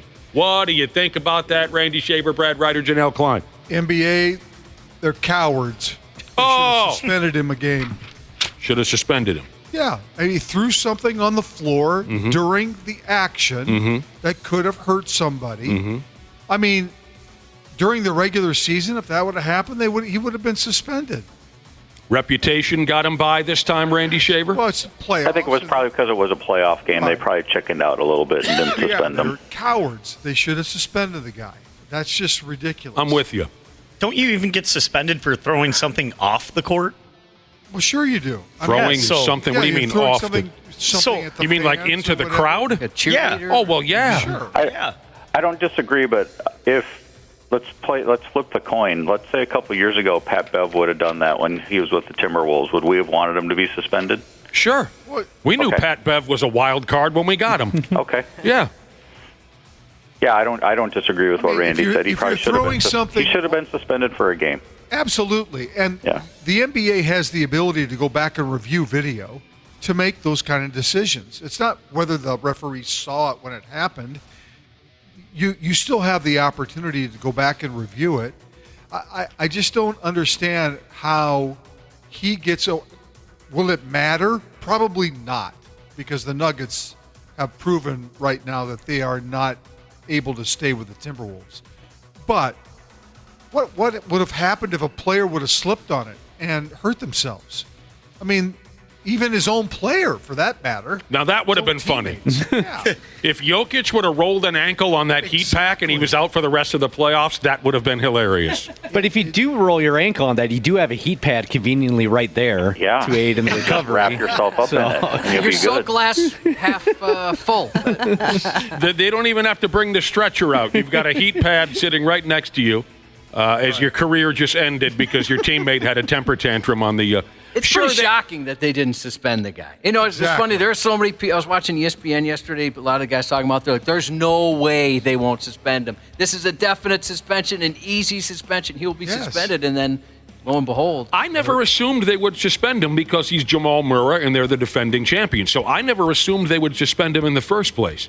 I just think there's probably a different set of rules around the playoffs, which isn't right. I'm not saying it's right. I'm just saying from the league office perspective, they probably have a different set of... I think you're right. I think part of it was they chickened out because it's the playoffs and they want their marquee players on the floor, and part of it was reputation. If this was Kyle Anderson, he would have been suspended. If this was a lesser-known player, he would have been suspended. There's no question about it. Or one of their bench guys. Right, of course, lesser known. Yeah. Anyone from Kyle Anderson all the way down to some dinkus third-year guy out of Illinois State, of course, anyone lesser known would have been suspended. Or if someone would have gotten hurt because of what he did. If somebody would have slipped and fell, got hurt, got hit, and got hurt, and then he likely should have been suspended for sure. Of course. Because nobody got hurt, I'm sure the NBA said, okay, we'll find the guy and let it go. Perfect scenario was that after he threw the heat pack on the court, nobody noticed it, and then Jamal Murray forgot about it, and he goes back on the floor, and he injures himself on the heat pack. I also saw that the $100,000 fine is something like 0.3% of his salary, so the NBA really sent a message here. There are some people texting in right now saying, fine, don't suspend him, but the money should have been steeper. The fine should have been steeper. Whatever. It's over. It's over now. It gives Timberwolves fans all that much more fodder on Friday night. Oh, they're going to get them. You know, Now, I'm not encouraging bringing heat pads. Well, I was going to say the Have thing a we don't want to t-shirt do is be throwing stuff on the court. No. Maybe we do, Brad. No, Maybe we do. You don't want to encourage that. Now, there were plenty of people who were taking shots at Jamal Murray on social media, on television. And they were all kind of telling the same joke. One of them was ESPN's Tim Legler, who took a shot at Jamal Murray over the heat pack incident. By the way, other night he was 3 for 18. I'm not shocked he missed Mark Davis with the heat. If you didn't catch it, basically, this was the joke that was all over the place. You know, he tossed a heat pack at a referee named Mark Davis, but like most everything else that came out of Murray's hands on Monday night, he missed. Right. It's funny stuff. Funny stuff. So there you go. No suspension. A drop in the bucket for the kind of money that guy makes. And they're going to get him on Friday night. Oh, my gosh. There didn't need to be any of this to fire up Wolves fans even more, but this will turn it up another notch. Maybe this is a blessing in disguise, because if he were suspended, he would just be sitting incognito at the end of the bench or in the locker room, but now he's going to be out on the floor. Yeah. Yeah. Now we can have some real fun. The crowd can get loaded. And well, you know, His girlfriend pumped out a kid a few days ago, and now he's once again the Defensive Player of the Year. Rudy Gobert named the NBA Defensive Player of the Year yesterday, the 4th time he's won the award. He's got 4 of those trophies and 1 baby. Did we not just have this discussion last week where somebody called him the most overrated player in the NBA? Oh, yeah. There was a player survey. Yeah, the players did that. There was a player survey, and he was voted as the most overrated player in the NBA. Yeah, the players don't like him, and we understand why. We had that conversation. But overrated, how do you call someone overrated and then have him be They just call him that to piss him off. Wow. Yeah. They just don't like the dude. He's not well liked. He wasn't well liked when he wasn't a member of the Timberwolves by Timberwolves players. He's one of those guys like AJ Przynski that when he's on your team, you love him, and when he's not on your team, you don't like him. Right.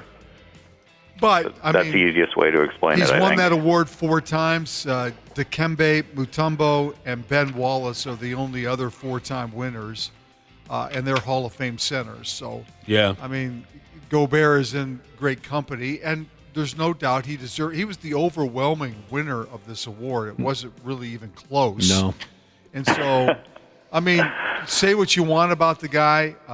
He defensively, and Finch gives him a ton of credit and says the defensive mindset of this basketball team changed when Rudy Gobert came here and started playing and practicing and doing the things that he does, and it just kind of,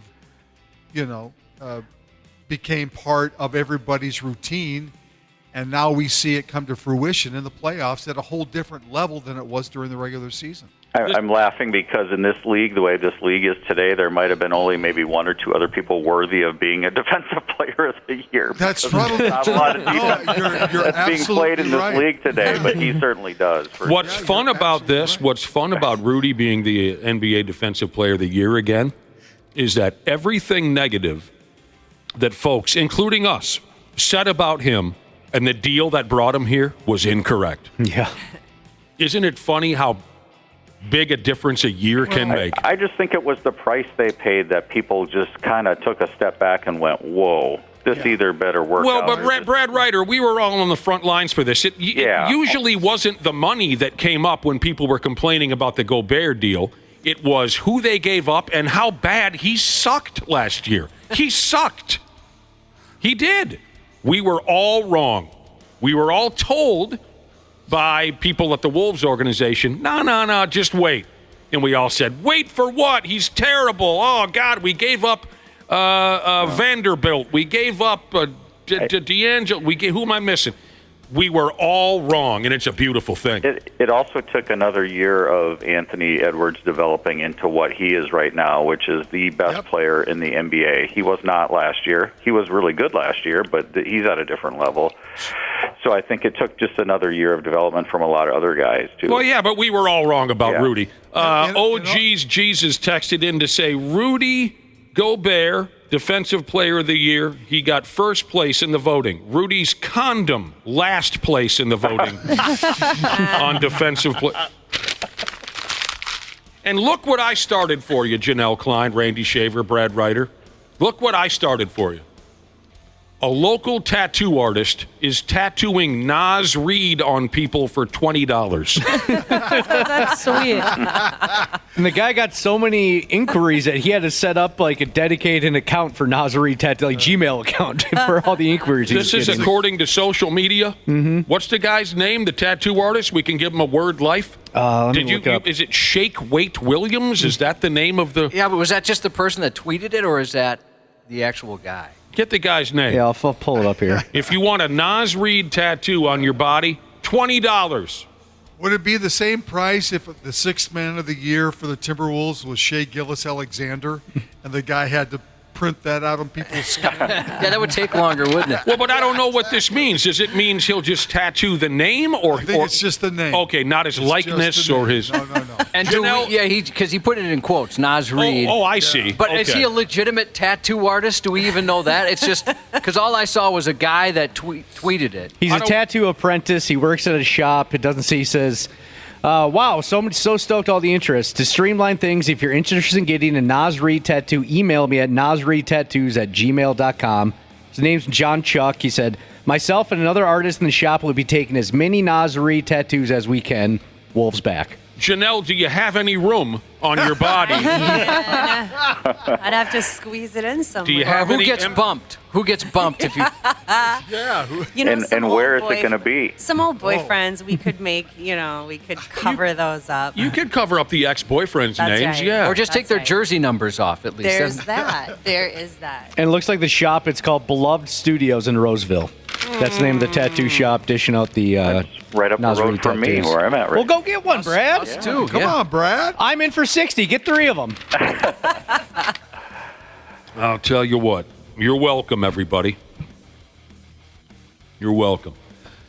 Oh, I don't even want to get into this. No, I'm not even going to. I was going to mention that East Coast prick who's.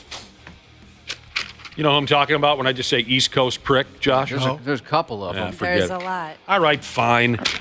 Some guy called Craig Carton, a television guy of some level, says we here in Minnesota are going to lose Anthony Edwards because Minnesota always loses its star players. Look, dude, we've had these conversations. That's East Coast arrogance right there. We're well aware of how things have worked out once or twice around here. Dude acts like he's telling us something. It's also being. It's also being. What? Like every Minnesota type town loses their stars. At some point, he's going to wake up and go, unless he wins a title there, of course, which is absolutely on the table right now. But at some point, there's going to be an agent. And the agent's going to whisper in his ear, New York, New York, New York, LA, LA, LA. And that's what's going to happen. So for you diehard basketball fans in Minnesota, you better enjoy it now. You better put your arms around it, embrace it, and give it a big fat tongue kiss because he ain't going to be there forever. Yeah, I'm waiting. Just tell me the last great player that didn't leave Minnesota. The answer is they all did. Even Sebastian Telfair said, enough of this. Joe, how about the name Joe Mauer, douchebag? It's also being uneducated because his 5-year max deal doesn't start kicking until next year. So we've got at least 6 years of them. No, it's just such an unoriginal conversation. We all know how it is, and it's not just Minnesota. Small market teams, mid market teams lose their players. Some of them to the big market. Dude, stop hollering at us like you're telling us something. There's a lot wrong with the NBA, but one thing that the NBA does right is that they level the playing field for teams that want to pay the same amount of money as another market does. And so he's going to make the same amount of money in salary here as he is there. The argument is obviously endorsements and all that stuff, but it's not going to matter. Yeah, whatever. It's a tired-ass conversation. I didn't even want to bring it up, but I just can't stand these folks that they act like, hey, I've got an idea. Dude, this has been going on for decades. If Anthony Edwards is the greatest player in the game, it's not going to matter what city he plays for. No. He's going to get all the endorsements and advertising and accolades, whether he's here or anywhere else. I will say it's taken him maybe a little longer, but you know what? If they go out and win a championship this year, he's set. It's taken him a little longer because he's just starting to mature into the player he's going to be. I think there's nothing but, a glass ceiling for him. He's got a chance to be unbelievably great. And again, it's not going to matter where he's at. As far as that money goes, it's not going to matter. I'll tell you some all-time great athletes that never left Minnesota, and you'll shut up after this one. You ever heard of the Ganyas? They never left Minnesota, and they're friggin' legends. The Ganyas. Baron von Raschke. NBA scores from last night. Boston whooped Cleveland. That's not going to be much of a series, is it? No. I don't think so. They might win one game. Oklahoma City beat Dallas. That might not be much of a series. Surprise. Patrick Beverley admits that he crossed a line when he threw a basketball at a couple people the other. No way. Patrick, you know what? No, really? He needs to go away. I'm sorry. What I did was bad. That should have never happened. I have to be better, and I will be better. Regardless of what was said, that should have never happened. Simple as that. Let's just say it was more than Cancun on 3. Let's just say it was more than that. I've been called a lot of stuff in this league. I haven't been called that one. Still unexcusable. It doesn't matter what was said. I have to be better, and I will be better. I'm not going to take away from the fans that were great. It was some people that took it a little bit too far. I'm here to set the record straight. I was absolutely wrong, and I need to be better, and I will. I'm not the guy to get fans kicked out neither. The things that were said to me, I could have got 4 or 5 fans kicked out. Literally, security walked up to me. You want to get that fan thrown out? Nah, man. You could say anything when you win it. That's what happens when you win. You can literally say anything. People who spend money to watch us play, I'm not getting them kicked out. It was the fans, Randy. They crossed the line. He had to throw a basketball at him. So weak. It was like it was an apology, but then an excuse why he did it. Yep. Exactly. Just shut up. He just needs to go away. I'm done. We're done. I wish he'd throw a basketball at my face. That'd be fun.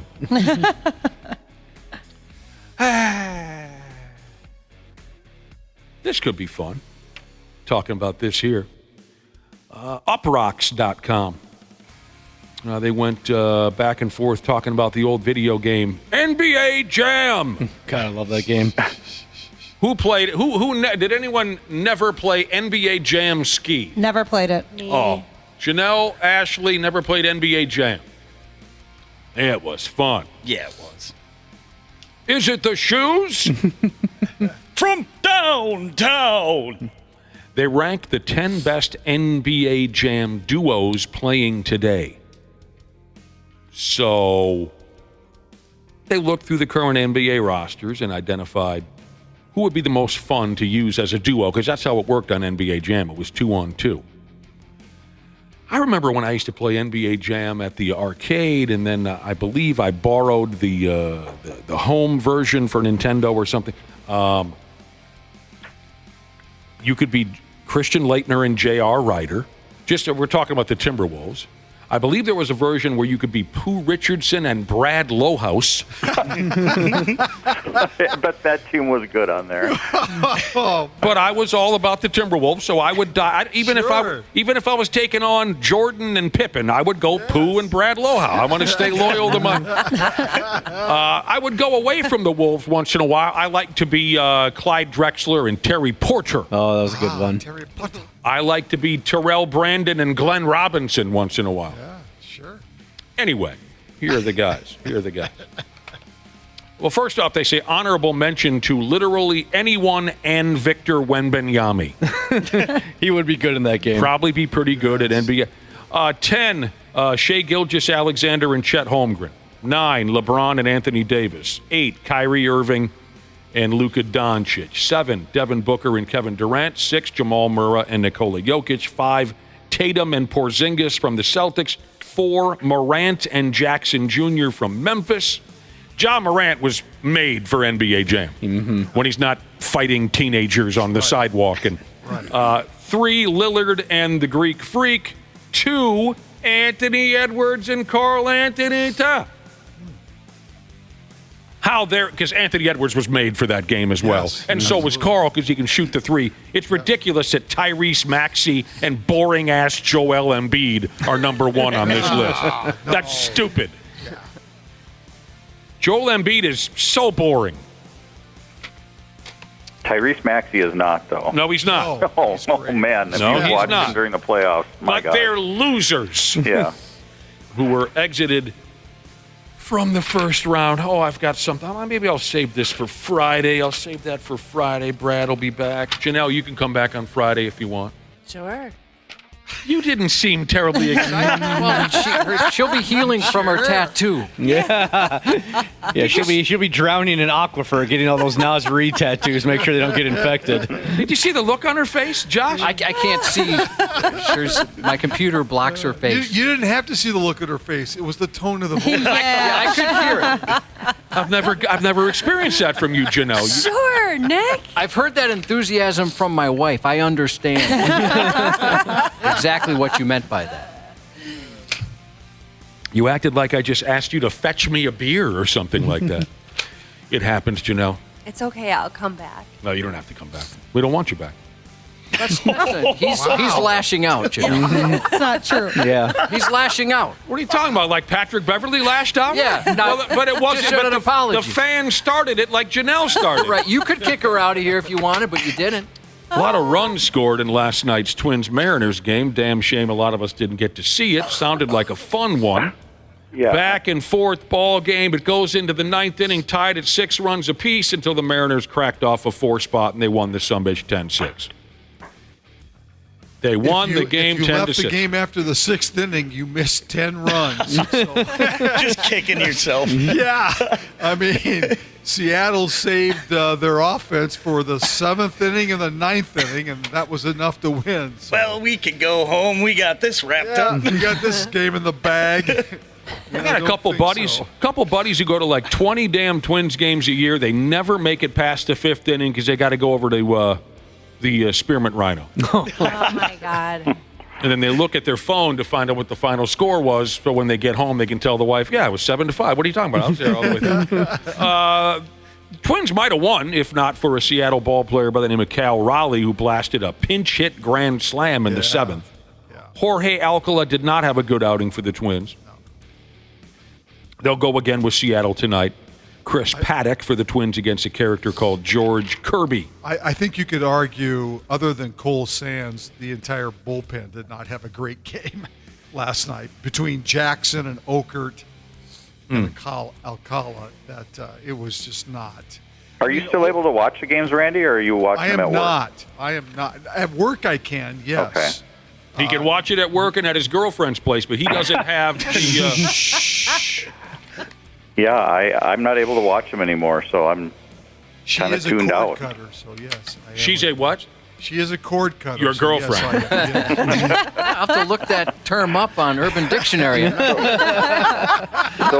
is Roseanne, but in a different way. Yeah. Lillian is a cord cutter. Roseanne likes the cable. Lillian is her. You didn't know her name was Lillian? I did not. She's an older gal. Uh-huh. You could tell by the name. Yeah. What makes you think a she's neighbor an older at the old folks' home? Randy makes rules for Lillian. Lillian cannot use the phone. That's one of the rules. I read an article this morning that says the original Twins rally sausage is still with the ball club. Yeah, they kept it, I guess. They say, Josh, it's living and it's growing and it's learning. Did you see a picture of it? It doesn't look good. I couldn't imagine. Yeah. I did not see a picture. The article had one in there. Let me. I'm not good with I think the discussion is that their next series is in Toronto and they cannot get it over the Canadian border. So they have to make some decisions about what happens to the sausage. Well, cancel the when trip. we leave. We're not going. Oh, my God. I mean, I think they can They're go. not going to smuggle it. No, yeah, they get some intern try to get it across the border. He's swimming across Lake Michigan with the sausage in a cooler. Wapo, you smuggle sausage in your pants. You've got experience. Why, thank you. They can go a few days in Canada without the rally sausage and they'll be all right. If it's in town this weekend, it should go to Target Center Friday night and make an appearance on the Denver bench. Hey. Oh, yeah, I want to take a picture with it. That's the maybe Jamal halftime. Murray will throw that out on the Timberwolves would be hilarious if the Timberwolves put it up on the big board. If they fall behind in the game and they need like a rally, that would be fun. Oh my God, the place would die laughing. That's how you start the fourth quarter. It just is rolled out in a case, and then everyone plays some intense music. Put it in a fake heat pack and present it to Jamal Murray before the game. Oh my God. To watch it roll from under the basket out to center court just mysteriously, the place would go crazy. Oh, yeah, it would. Josh, is there any way you could send me to my cellular telephone a picture of the current state of the rally sausage? Yeah. Let me find this. I'd have you email it to me, but I don't know how to do that. So I've got my number? I do. The Wolves should just set aside a seat on the front row for the sausage to sit there. It's like in the celebrity section, there's the sausage. He's got a little side on his chair. Kind of rope it off. It looks awful wet. It looks pretty gross. It's a damp sausage at this point. Yeah. Right next to Glenn Taylor. The rally sausage. That'd be better if it were by the Denver bench, right behind the Denver bench. Or next to Jamal Murray. Yeah. And put a heating pad on the next chair next to it. Maybe warm up the sausage with the heating pad. Oh, I bet that thing just stinks. Yeah. I bet it's not so bad. I had some salsa the other night that was a few years old. It wasn't that bad. A few years, Nick. Kind of fuzzy. Yeah, I've had fuzzy beef jerky before. I don't recommend it. If they ever, boy, wouldn't that be cool if the Twins somehow, for our support, they gifted us the rally sausage, and we could make a sandwich. Oh. And then hold Wapple down and force him to eat it. Yeah, I hope they. I've done dumber things. Like a retired racehorse. You can, you send that to someone else. We should get that thing. Is this the picture you're talking about? Yeah, where it's all steamy in there. Yeah, it looks wet. Yep. It looks wet. It's sweating. I think sausage sweats as it dies. Yeah. If I was at Cub Foods or wherever, I'd avoid that one and pick a different one out. I had some old salsa the other night. I'm fine. Could you imagine trying to return that at Cub? Why would you try to return it? Well, they do have that like slogan where if you're not satisfied, bring it back. Oh, Cub does? Yeah, it's something along those lines. You've heard, certain stores will take it back. They just don't want to deal with the hassle. I didn't know that slogan. By the way, this is kind of fun. People have been texting their favorite duos from when they used to play NBA Jam back in the day. Licensed therapist Jesus was a consistent Hornets fan, and so he would go with Larry Johnson and Alonzo Mourning. That's a tough combo. I was like Sean Kemp and Gary Payton. Sean Kemp. Oh, sure, from the old Seattle Supersonics. You know those one-up arcade games, like the little stand-up arcade games? Yeah. The NBA Jam one always looked pretty cool. I thought about getting something like that. And you can even get an NBA Jam stool if you want to come. Yeah, because it's got NBA Jam, the original, NBA Jam TE, the second one, and then things called NBA Showtime, the spin-off one that came out later. All three of them are on that same one-up arcade machine. Sweet. Lube salesman Jesus says the key to eating a rotting rally sausage sandwich is just to eat it fast so you don't taste it. All right, Janelle, don't savor the rally sausage sandwich. Just fire it down. Plug your nose. How old is this thing? At this point? What's it going on now? A couple months? A month. Yeah. Or we don't. How long was it in? Was it Farmer? Was it his locker? Yeah. How long was it in his locker before that? Even kept it under his jock and his hemorrhoid cream and whatnot. He kept it. Season's only a month old, so it's probably a month. The Kansas City Royals television broadcast went into dead silence for about 30 seconds last night. Kansas City, yes, they were playing Milwaukee. An analyst dumped an awkward line. All right, and by the way, I took out, it was over 30 seconds. I took out about half of it. A lot of dead Otherwise, silence. we'd be sitting here for a while. They couldn't come back from this for 30 seconds. No, so just what you're about to hear, double it. And then you drop the deuce on the outside part of the plate. That big curveball, nice, right out of the zone, just like you like it.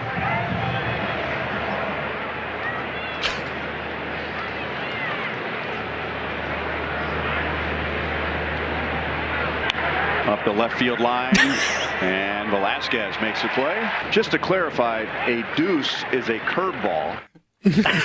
Ryan. They had to ride the mute buttons there for a while because everyone was laughing their nuts off. That was Royals analyst Rex Hudler breaking down a curveball that was thrown in the ball game, and he says, you drop a deuce on the outside part of the plate. And Ryan Lefevre and the rest of the crew could not say a word for a long time. Yeah, if you have time and watch the video because it is really long. That's great. They sat there. You know they were having a riot. Yeah. And I kind of wonder if he's looking around like, okay, guys, what, are you really going to do this to me? Nobody's going to say anything. Yeah, that's outstanding. His delivery on that explanation is gold. Just to clarify. I dig it. Stanley Cup playoff, conference semifinals. New York Rangers beat Carolina 4-3 in a couple of overtimes, so the Rangers lead that series 2-0. This is the way a listener put it. The Colorado Zakalanche 4 and the Dallas Suitors 3. They came back. Yeah, they're down 3-0. That was also an overtime game. the Zacalanche came back to win, and they lead that series 1-0. Zach versus Ryan Suter. Appointment television by Dam. Last go around. I think that's what they call it, appointment television. The San Jose Sharks won the NHL draft lottery. I didn't even know the NHL had a draft lottery. I never followed the draft at all in the NHL. Not anymore, at least. So they finished last overall, so it's only fitting, right, that they get the top draft pick. All right. Our local professional women's hockey club opens the playoffs in Toronto tonight. This is interesting. Toronto selected Minnesota as its semifinal round opponent. By finishing first in the league, they got to select between the third and fourth place teams. Third, Boston. Fourth, the gals here in Minnesota. And Toronto said, we'll play them. Yeah. The other semifinal is Montreal-Boston. Game 1, 6 o'clock tonight. It's a best-of-3 type of a setup. This is a long way off, but you might as well let it sink in now. And most of you are going to say, no, I don't remember this at all. Do you remember the Arizona Bowl, one of the 59 college football bowl games? Does anyone remember at all? Okay, fair enough. The Arizona Bowl will now have a new name next season. It'll be the Snoop Dogg Arizona Bowl presented by Gin and Juice by Dre and Snoop. A tradition unlike any other. That sounds sweet. Janelle, if the phone rings and they want you to work that game, do you say no? Do you say absolutely not? Does it come with any extras? Yeah, can you bring us back some of this Gin and Juice by Dre and Snoop? How am I getting Imagine paid? the swag bag. that bowl. Yeah, you can smell that from a while, ways away. Yeah, don't bring that one through security, Janelle. Janelle, can you imagine? So this is what you have to think about: is you'd have to say that entire name where you're saying where you are. Exactly. I'm going to fall down on my knees and pray that not only does Janelle get offered an insane amount of money to work this ball game, but so does Clay Matvick. Oh my God. I want to hear Clay say the Snoop Dogg Arizona Bowl presented by Gin and Juice by Dre and Snoop. He might be doing that game. Pardon me? He might be doing that game. You That'd be never know. awesome. Well, good. Fun. Yeah. Did you guys know that Snoop Dogg has his own cocktail? You know, those clam sauce? What's that?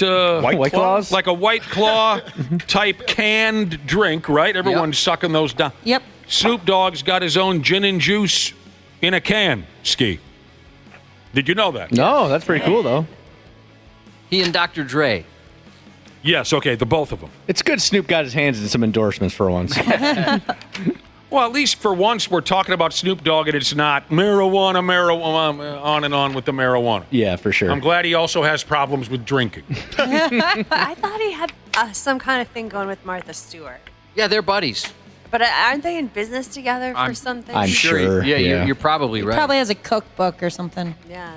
There was a lot of bowl jokes, Yeah. Snoop Dogg associated with the bowl, a lot of that online. This will be the first ever bowl game to partner with an alcohol brand, if that matters to anybody. And Snoop Dogg is expected to take part in the who cares? It's 11 months away. But anyway. I'm looking at the cans of these gin and juice, clam juices, as Nick called them. And they have the old school parental advisory stamp on them, for explicit content. They look pretty cool. Yeah, they do. They sound pretty delicious, too. I wonder if they sell them here. Do they have a THC seltzer? They got to, right? With Snoop Dogg involved? I imagine so, yeah. Well, maybe the Gophers will be lucky enough to qualify for that bowl game. That would be Wouldn't cool. that be awesome? Oh, my damn. And finally here, everybody, the Olympics. It's coming up in a few months, the Summer Olympics. And by damn, if a gal named Elisa, A-L-I-C-A, she's German. I'll go with Elisa. Elisa Schmidt, known as, sorry, Randy, it's over. Your days are gone. Known as the world's sexiest athlete. She is a great track runner. Has qualified for the Summer Olympics. She's a German track and field athlete. She runs the mixed 4x400 meter relay. Yep. She's a social media juggernaut and the sexiest athlete in the world. I have seen her a few times on Twitter. Is that right now? She's a fantastic athlete. Yes. She has very pretty hair. Yes, she does. I know that you guys don't care about that, but Not the only thing that's pretty, Ashley. And that is an Instagram follow. Oh, already. Huh? Mm-hmm. Yeah, I mean, it's It's for the Olympics, you know. I'm a big sports fan. Yeah. It's a BS statement. World's sexiest athlete, which we all know is Jimmy Garoppolo by far, but Yes, she is attractive. by far. Who else would you throw in there? Sexiest athletes, go. Tori Wilson. Well, my wife would say Mike Conley, certainly, of the Timberwolves. Joe Burrow. Okay, Joe Burrow. I think back in the day, Kevin Love qualified for that. A lot of ladies dug Death from Above, Kevin Love. Yep. There's no doubt about it. Definitely say that. Boy, I can't think of a one. Well, I have to put Kepler on there, obviously. The Strudel. Yeah, what took you so long? How about like I've how said about it so Jenny many times. Finch? Jenny Finch. Oh, yeah, she's very pretty. Yes. Softball player. Brian Dozier. Okay. Paige Spearnack, she counts, right? Oh, She's yeah. a professional golfer. The golfer, yeah. Yep. This Schmidt lady, she traveled to the Tokyo Olympics for the Summer Games in 2021, but it says here she did not compete. I don't know why. I mean, I don't know, Butterbean? Would you put Butterbean on that? Man, he had a certain look. Yeah, he had his own thing going.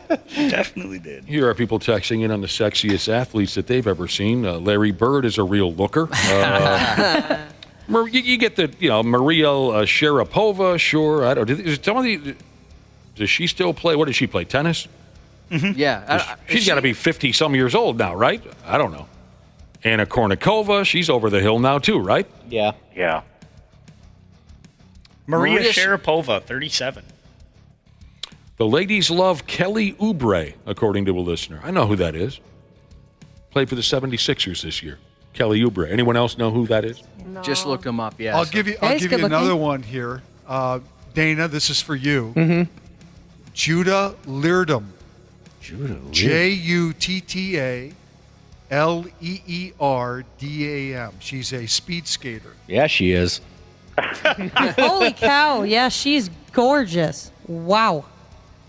From the Netherlands. From Yeah, the Netherlands. they're all pretty. How do you say the name again, Randy? Judah Leerdam. Leerdam. Last year. There's an Instagram follow for you, Dana. Oh, she's dating Jake Paul apparently. Oh, that's darn it. Boner gone. Yep. Unfollow. I'm done. Yeah, that Good ruined Lord. that fast. They just celebrated their 1-year anniversary. Last year, I was at a Timberwolves game when Kelly Oubre was playing for the Charlotte Hornets. And I was sitting in front of Casta. These guys were in their 30s. And they were having a great time, a group of buddies sitting behind me. They had some great lines watching the game. Just listening to these guys comment on the game made it that much more enjoyable. But so we're sitting at the game, and Kelly Oubre hits the floor for the first time for the Charlotte Hornets. He comes off the bench, and the announcer says, "In for the Hornets, number 12, Kelly Oubre." And one of the young guys sitting behind me says, "I didn't know Kelly Oubre played for Charlotte." With his thick ass. That's the end of the story. Skid Steer Jesus wants to know how we forgot Zach Parise. Yeah, you're right. Of course, he's got to be on that Yep. list. Sexiest athletes. Gorgeous. With his thick ass. Yeah. You guys know what I'm saying. Those thighs, yeah. I got a lot Then to the look. strudel has to be listed. Well, if she you're gonna already list- said the Oh, strudel. she did. Okay. He's worth saying twice, though. Yeah. Let's are- say it one more time. Kepler. We've got a lot. Here's someone texting in. Peggy Fleming. What is it, 1974? We've got a lot of research to do. A lot of listeners are sending in names of their favorite sexy athletes, and most of them I've never heard of these people. So we've got, yeah. I'm not that tuned into things that happen, say, in the last 35 years or so. You know that about me, Randy Shaver. Aside from a few obvious, We'll get you caught up. a few obvious exceptions. You and Janelle. We'll get you both caught up. She doesn't know what the hell's going on either. She doesn't. She's admitted it many times. All right, we got to go. Thanks, Randy Shaver, Brad Ryder. Yep. We'll talk to you very, very soon. Janel Klein's going to stick around. We'll be back in a few minutes on the Half-Assed Morning Show. Half-Assed Morning Show. They're loud, they lose control, they do their little circus act. They're a nuisance. 93X. Our technicians are geared up and ready to make sure your system is running reliably this summer. Regular maintenance from Standard Heating helps prevent costlier breakdowns in the future, and we know they always happen at the worst times. Summer's coming, but don't sweat it. Stay cool with Standard Heating and Air Conditioning. Beat the heat now and ensure comfort all summer long. Their expert technicians are ready to ensure your AC is in top shape. Call and schedule a tune-up today at 612-824-2656 or online at standardheating.com. Named one of the best personal finance podcasts, The Stacking Benjamin Show with Joe and his friends makes financial literacy fun. Let's hear another success story. This one comes to us from Stacker Derek. You guys are the best, and it's because of you I now understand retirement accounts, money in general, and how poorly the guests are treated when they show up. I really don't know where I would be without you. Thank you for $1,500, and here's to another $1,500 if Doug can survive that long without pay. Find out more by searching the Stacking Benjamins podcast, wherever you listen. KARE 11's Janel Klein. This is the 93X Half-Assed Morning Show. Yes, we're here. Welcome back to the program. Janel Klein is also here. And before we go any farther, let's see if we can sell this latest Muppet Roadshow that Wapple's got cooking. The Muppet has a fresh gig. Thankfully, it finally has nothing to do with hockey. Here's what I have in front of me. Here's what they wrote up for me. It says, meet with Wapple Saturday at an event called Metal for Mental. And it's at a joint called Lupulin Brewing in Big Lake. My goodness, Big Lake, what a beautiful town. It's 2 stages of metal plus beer and food trucks, all to raise money for the Scars Foundation, which, by the way, it says here was established by Sully Erna of Godsmack. Wapple will MC from 12:30 to 2:30, doors at 11. Bring a translator. Bring someone. Josh, I recommend you bring someone who speaks dork. I enjoy the way Wapple phrases things and the way his mind works. Earlier, we were peeing next to each other, and Wapple just starts going, don't say something stupid, don't say something stupid, don't say something.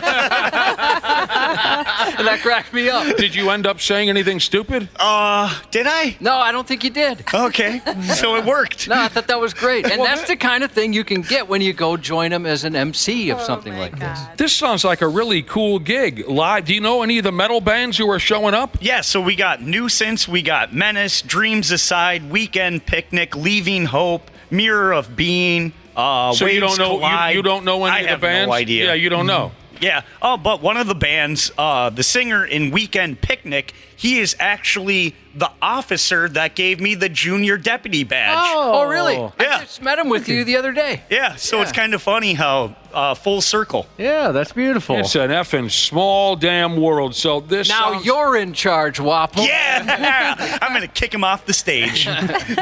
Live music, beer drinking. Again, Lupulin Brewing in Big Lake. 12:30 to 2:30 is when you can find Wapple over there, and the doors open at 11.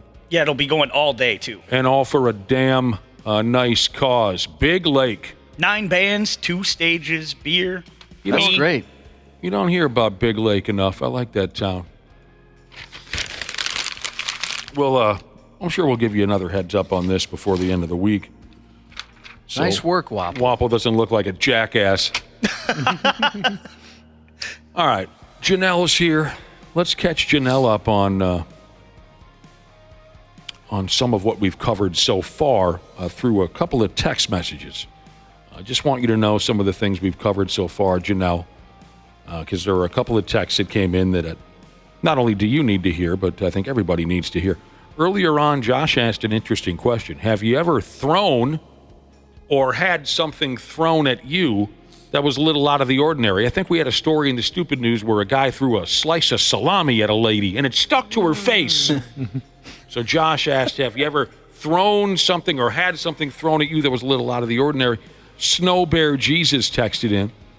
He was once hit when someone threw a cow eyeball at him. Oh, no. A cow's eyeball.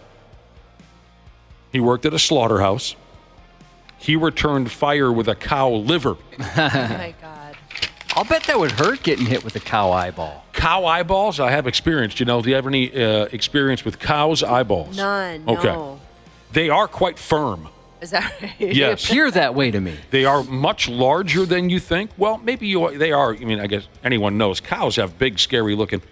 It's large and very firm, and it takes a hell of a lot of jaw strength to bite into one and spray all of the fluid. Once I watched a man eat cow eyeballs, Janelle. I was going to ask, does it bounce? Like if you threw it on the ground, would it bounce up and down? There's only one way to find out. You know, like those little super balls you used to get. Oh, on the yeah. machine? We got a couple of those at the house. Yeah. Years ago, I watched a man eat a cow eyeball for concert tickets, and it took about all of his jaw strength to, pop that sumbitch. Why? For concert tickets. People were... And this was when concert tickets were cheap. Yeah. And attainable. I got a text here saying I got a slice of pizza across the face from my brother as I walked down the hallway. Now, Janelle, you've got a great sense of humor. The story about the guy that threw the salami, it ended up, as Nick said, sticking to her face. That's comedy, right? Even if you're the one that takes the lunch meat to the face. Oh, God, yeah. Yeah, I think that was pretty funny. Oh, that's really funny. The fact that it just stayed there. Now, I know you're going to be totally thrown by this, Janelle, but we also talked about being caught masturbating. All right. Yeah, we were looking forward to your stories. I forgot you said you have many. Multiple. So many. Are you comfortable saying if you caught someone else? I have never been in that situation. No. Yeah. No. But I remember you guys telling a story about someone who's no longer with us, R.I.P. And the first time I heard it, I couldn't even breathe. I thought it was the funniest thing. Yeah, he died. Yeah, he died. So you don't want to speak ill of the dead, but God, it was funny. Well, that was It's a little different, but there was certainly some witnessing of masturbation, but this was tastefully done on film. I had caught two people that we work with at our workplace, and then another time I caught a gentleman in our dorm, just door open, deciding to go for that right in the middle of the room. Yeah, and he bunked with the most intimidating man I've ever met, and I thought, geez, if that guy found out, there'd be some trouble. You know what's funny? I remember during COVID, when we were all operating by Zoom, there were numerous stories that came out where people were caught on Zoom, which is fascinating to me, why that would occur to you during the workday. Yeah, when you're on a Zoom call. Is it like an FU to the company? I don't know. Sometimes you just got to blow off some steam, as people would say. They're just multitasking. Well, I suppose. So we were talking about, people were telling stories of being caught. People were telling stories of catching other people in that disgusting act. This is one of the most original caught masturbating stories I've ever heard. And it was texted in earlier. And again, just so you're caught up on everything we've covered so far, Janelle, a listener says, I caught my brother masturbating. I looked at the TV he was watching, and he was watching hot dogs on a roller like the ones you see at a gas station. Can anyone explain that to me? I sure can. I'm wondering if he's just kind of tapped into a spank bank and it didn't really matter what was going on. It's got to be that, right? Please tell me it's that. Yeah, he's got a very detailed, elaborate one up in the head. This listener says he's never going to live this down. This was only a year ago. He's 46 years old. The brother that he caught masturbating while looking at hot dogs rolling on the thing like you see a year ago, he's 46. I bought him a hot dog roller for his birthday yesterday. Ah, that's awesome. That's great. Oh my Lucky. God. I've always wanted them. He just dips out.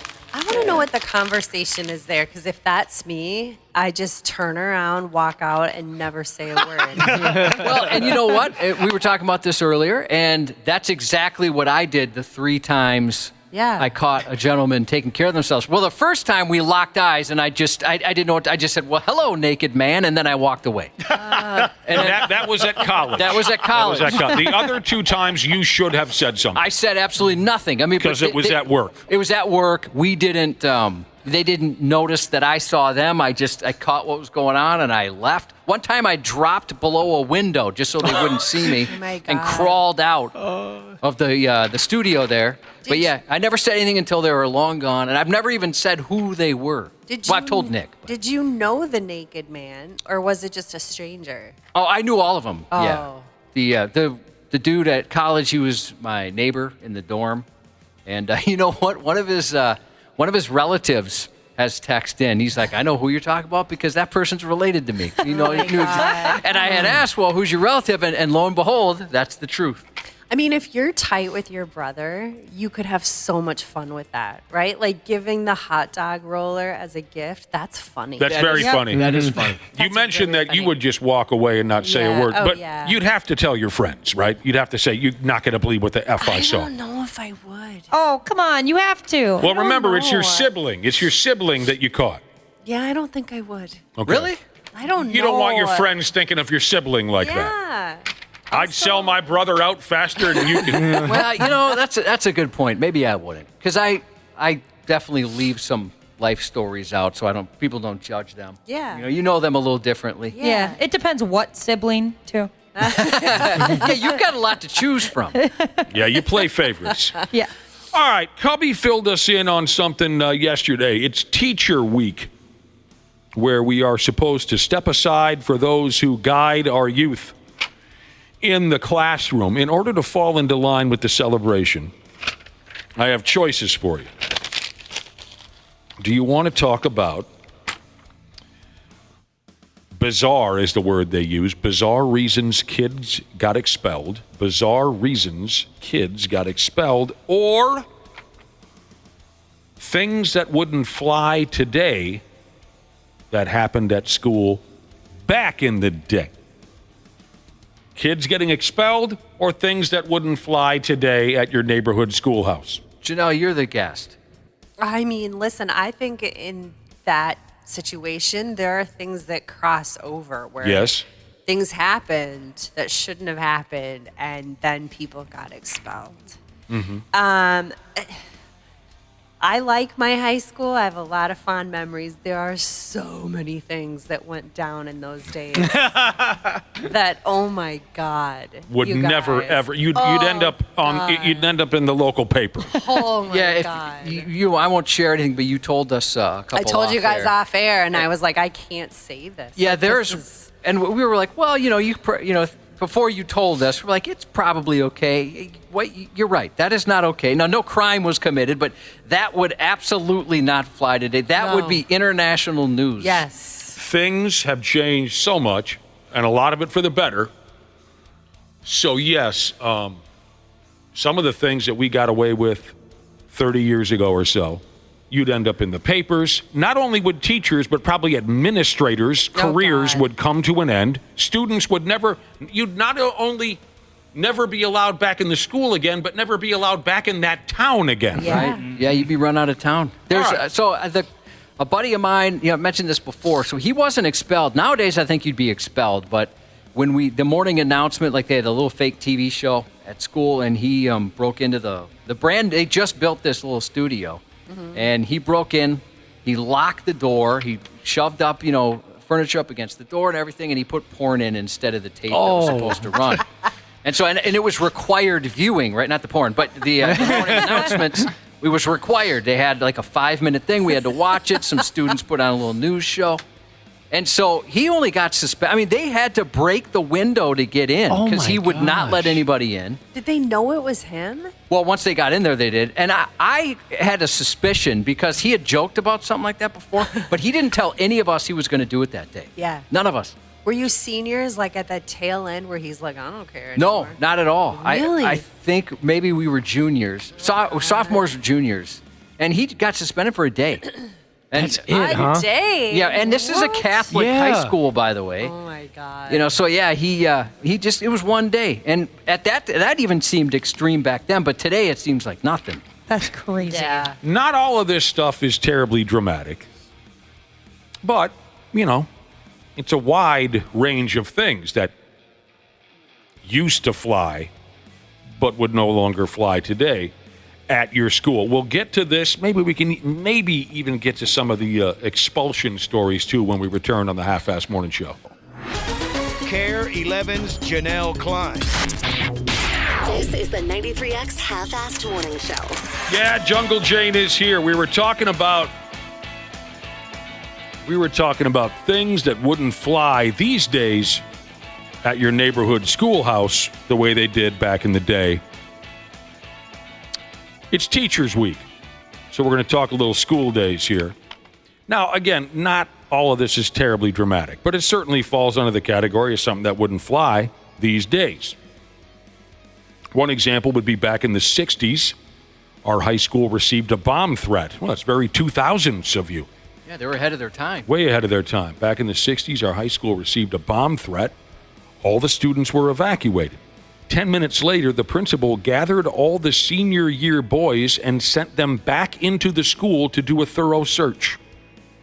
There was no bomb, but he says we were potentially expendable. Not one single student or parent commented, let alone complained. Can you imagine today if some soccer mom found out that their prima donna kid was sent into the school when there was a bomb threat? My God, it would be unbelievable. My middle school in the 70s required that boys swim naked during swim class. I do not think that should be allowed. What? This individual says, I still don't know the reason. Boys were required to swim naked in junior high.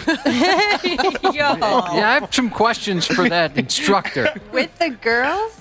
Yeah, I mean, he doesn't mention that, but I'm guessing that. Oh, my God. Just got done with the sex ed classes. Now time for swimming. Oh, male athletes. This is, there's not a time frame here. Oh, maybe there is. No, there isn't. There's no time frame. I'm going to go ahead and say 70s or 80s. Male athletes, if they had a girlfriend, she had to walk 3 feet behind him in the hallway. That's psychotic. Like, get out the way. Here comes Donnie from the basketball team. Oh, he has a girlfriend? Well, she ought not bother him. She has to walk 3 feet behind. This wasn't even that long ago, but my oldest, his I think it was middle school or maybe right before middle school, they had a show and tell, and one of the kids brought in a rifle. And, you know, I can't imagine that happening now. No. I mean, obviously, this is post, a lot of the school shootings were, you know, very prevalent and people knew about it. But that was okay at the time. Now I can't imagine that. Really? happening. No. Was it some type of vintage musket or something, or was it like an actual hunting rifle that would be used today? Rifle. Okay. It was a hunting, and that was the show and tell, right? Mm-hmm. He and his dad liked to hunt, and so he showed it off. And of They course, must everyone have- thought it was cool. They must have made a few phone calls ahead of time on that one, I would I would imagine. hope so. Yeah, I don't know. Back in the day, things that flew at your neighborhood schoolhouse nowadays, you're likely not going to see something like this. Here's an entry that says, my mother was a teacher, and when she got pregnant, she was expected to quit as soon as she started showing because it was inappropriate to be pregnant around children. Ridiculous. I was just telling Janelle off air that my wife, her school, they had a smoking lounge and a daycare for high school.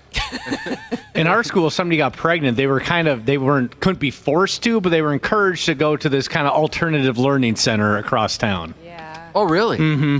What about when you talk to older people? Like, my dad grew up going to Catholic school all the way through, and he tells wild stories about, like, if someone smarted off or gave the wrong answer, the nuns just would come after you with a ruler and The just beatings. Yeah. We beat you. I also went to Catholic school, and they used to be a little aggressive. I've heard stories of the beatings. Yeah, my dad would get his left hand slapped with a ruler because they didn't want him writing with his left hand. My dad, too. My dad could not write left-handed, so now, even though he is left-handed, has to write with his right hand. Because of that? Yep. Yep, my dad, too. Yeah, left-handers are evil. Yeah. They are? Yeah, that's the story. Suck it, Uncle Flanders. Dan. Says here now, this is great. This would have been fun. Small rural town. The older kids, juniors and seniors, were allowed to drive the school bus on the rural routes. That's awesome. Oh, my God. That would not have ended well. All right, things are a little more dramatic now. Do we have time? Sure. To move on to reasons kids got expelled. I didn't know if we'd have time to get to this, but we got a few minutes here. Teacher week again. Reasons, bizarre, they call them bizarre reasons kids got expelled. Some of this is funny. Some of this is evidence, in my opinion, of deeply disturbing issues. Like for, say, this one sitting right here. A kid got expelled for lifting up his shorts and exposing his balls through the leg hole of his shorts. Probably don't do that. And surprise, penis. What? Specifically, I guess the kid made a point of showing his nuts to the principal through the leg hole of his shorts. Balls have never been funny, no matter your age. Here's a kid who was expelled for taking a leak on a teacher who wouldn't let him go to the bathroom. Yeah, I can't do that. Like a damn dog in a park on a fire hydrant. This teacher is my teacher. I remember when I wasn't allowed to take a squeege. That was miserable. It's so miserable. crazy that that's a thing. I was being punished because I kissed a girl. And the teacher was so furious with me. First grade. You know the story, I think. I didn't know how to approach a girl and give her a kiss properly. So I just got up in the middle of class and I walked over to this girl that I was in love with and I straddled her while she sat in her chair and I began kissing her. That's what I thought you did. And the teacher was so mad that she wouldn't let me take a leak. Ended up pissing my pants while running to the bed. She finally let me go after like 6 hours. It was terrible. Okay. Kid got expelled for repeatedly having sex in the gym. He says here he kept bringing girls into the gym between classes. It took 5 times before he got expelled. Find a little bit more of a discreet spot than the wide open gym. We're going to give you 4 more times. What happens when you get expelled? Do you just go to the next school and they have to take you? And is it an alternative school at that point? I don't know. Well, I came pretty close. One of my best buddies got expelled, but he never chose another option. He just quit high school. If it's in high school, maybe you just get a GED. Yeah. I suppose now you can go online, right? Yeah. Yes. Yeah. Broke Dad Jesus said his great uncle's mom pulled him out of school in 5th grade because the school stopped letting him drink wine for lunch. We're Italian, he said. Friggin' Italians. Here's an individual who got expelled for flopping his penis onto the shoulder of another person in study hall. Oh, boy. God. Stabbed another kid with a letter opener that he made in shop class. Oh, I wonder if it was like for fun, because both of us have been stabbed by a pencil by a buddy. Yeah. In school. I still have the lead in my hand. So do I. It was a terrible fight with my best friend, Pistol Pete, from across the street. We got in a terrible fist fight in 2nd grade, and it turned to the point where he stabbed me with a pencil. The one for me, it wasn't anger. I think he was just curious as to what would happen. And I can tell you, it penetrates your hand and it hurts a lot. Yeah, I did it to a lot. myself. So Pistol Pete from across the street, he and I were pretty mad at each other that day. I don't remember why. Here's a kid who got expelled because he just kept repeatedly pooping his pants. There was nothing wrong with him. He just kept doing it. Oh, I'm sorry. Well, there was something wrong with him, all right. Yes. You got expelled for that? You can't get expelled for that. Unless it's, if it's on purpose, I guess. If he's just dropping trout in the middle of the circle. That was in his pants. In his pants. He wasn't putting it on the floor. He was just pooping in his... of course, downloading porn on the school computers. The WhiteHouse.com, that was always the site kids would go to. What? I thought it was learning about the president. If there was internet availability when I was in high school, there's no question. My friends and I, there's no way we could have, what's the word I'm looking for, resisted. We would have been pinched for that. Deadhead Jesus said they swam naked in junior high boys phys ed, 1970s.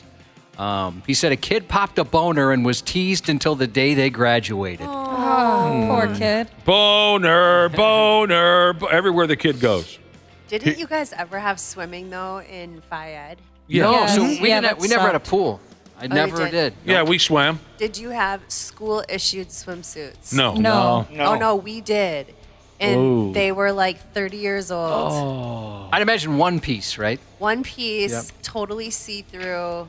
It was not. Oh my gosh. It was not a good situation. Was it co-ed swimming or did co-ed? It was. Oh no. Oh yeah. Oh, I never would have been late for that. Scarred for life. I would have been the best swimmer in the county. Nick can hold his breath forever. He's always underwater. My God. Oh, wow. Here's a kid who lit a cigarette in French class and refused to put it out. He smoked the whole thing. He was 13. Okay. Well, that's very French-like. Aren't they always smoking cigarettes? Yeah, that's at least in the cartoons. Movies and Yeah. See-through swimsuits at Janelle's high school, huh? Yeah. God damn. If anyone's listening there, please let us know whether they've now purchased new ones. Otherwise, I will send a check personally. You're such a charitable person. I mean, people would wear like 3 and 4 together just because. To cover up? Yes. Really? So people could... Did you ever do that? Put on more than one swimsuit? We all did. You all did? They were paper thin because they had been around forever. What color were they?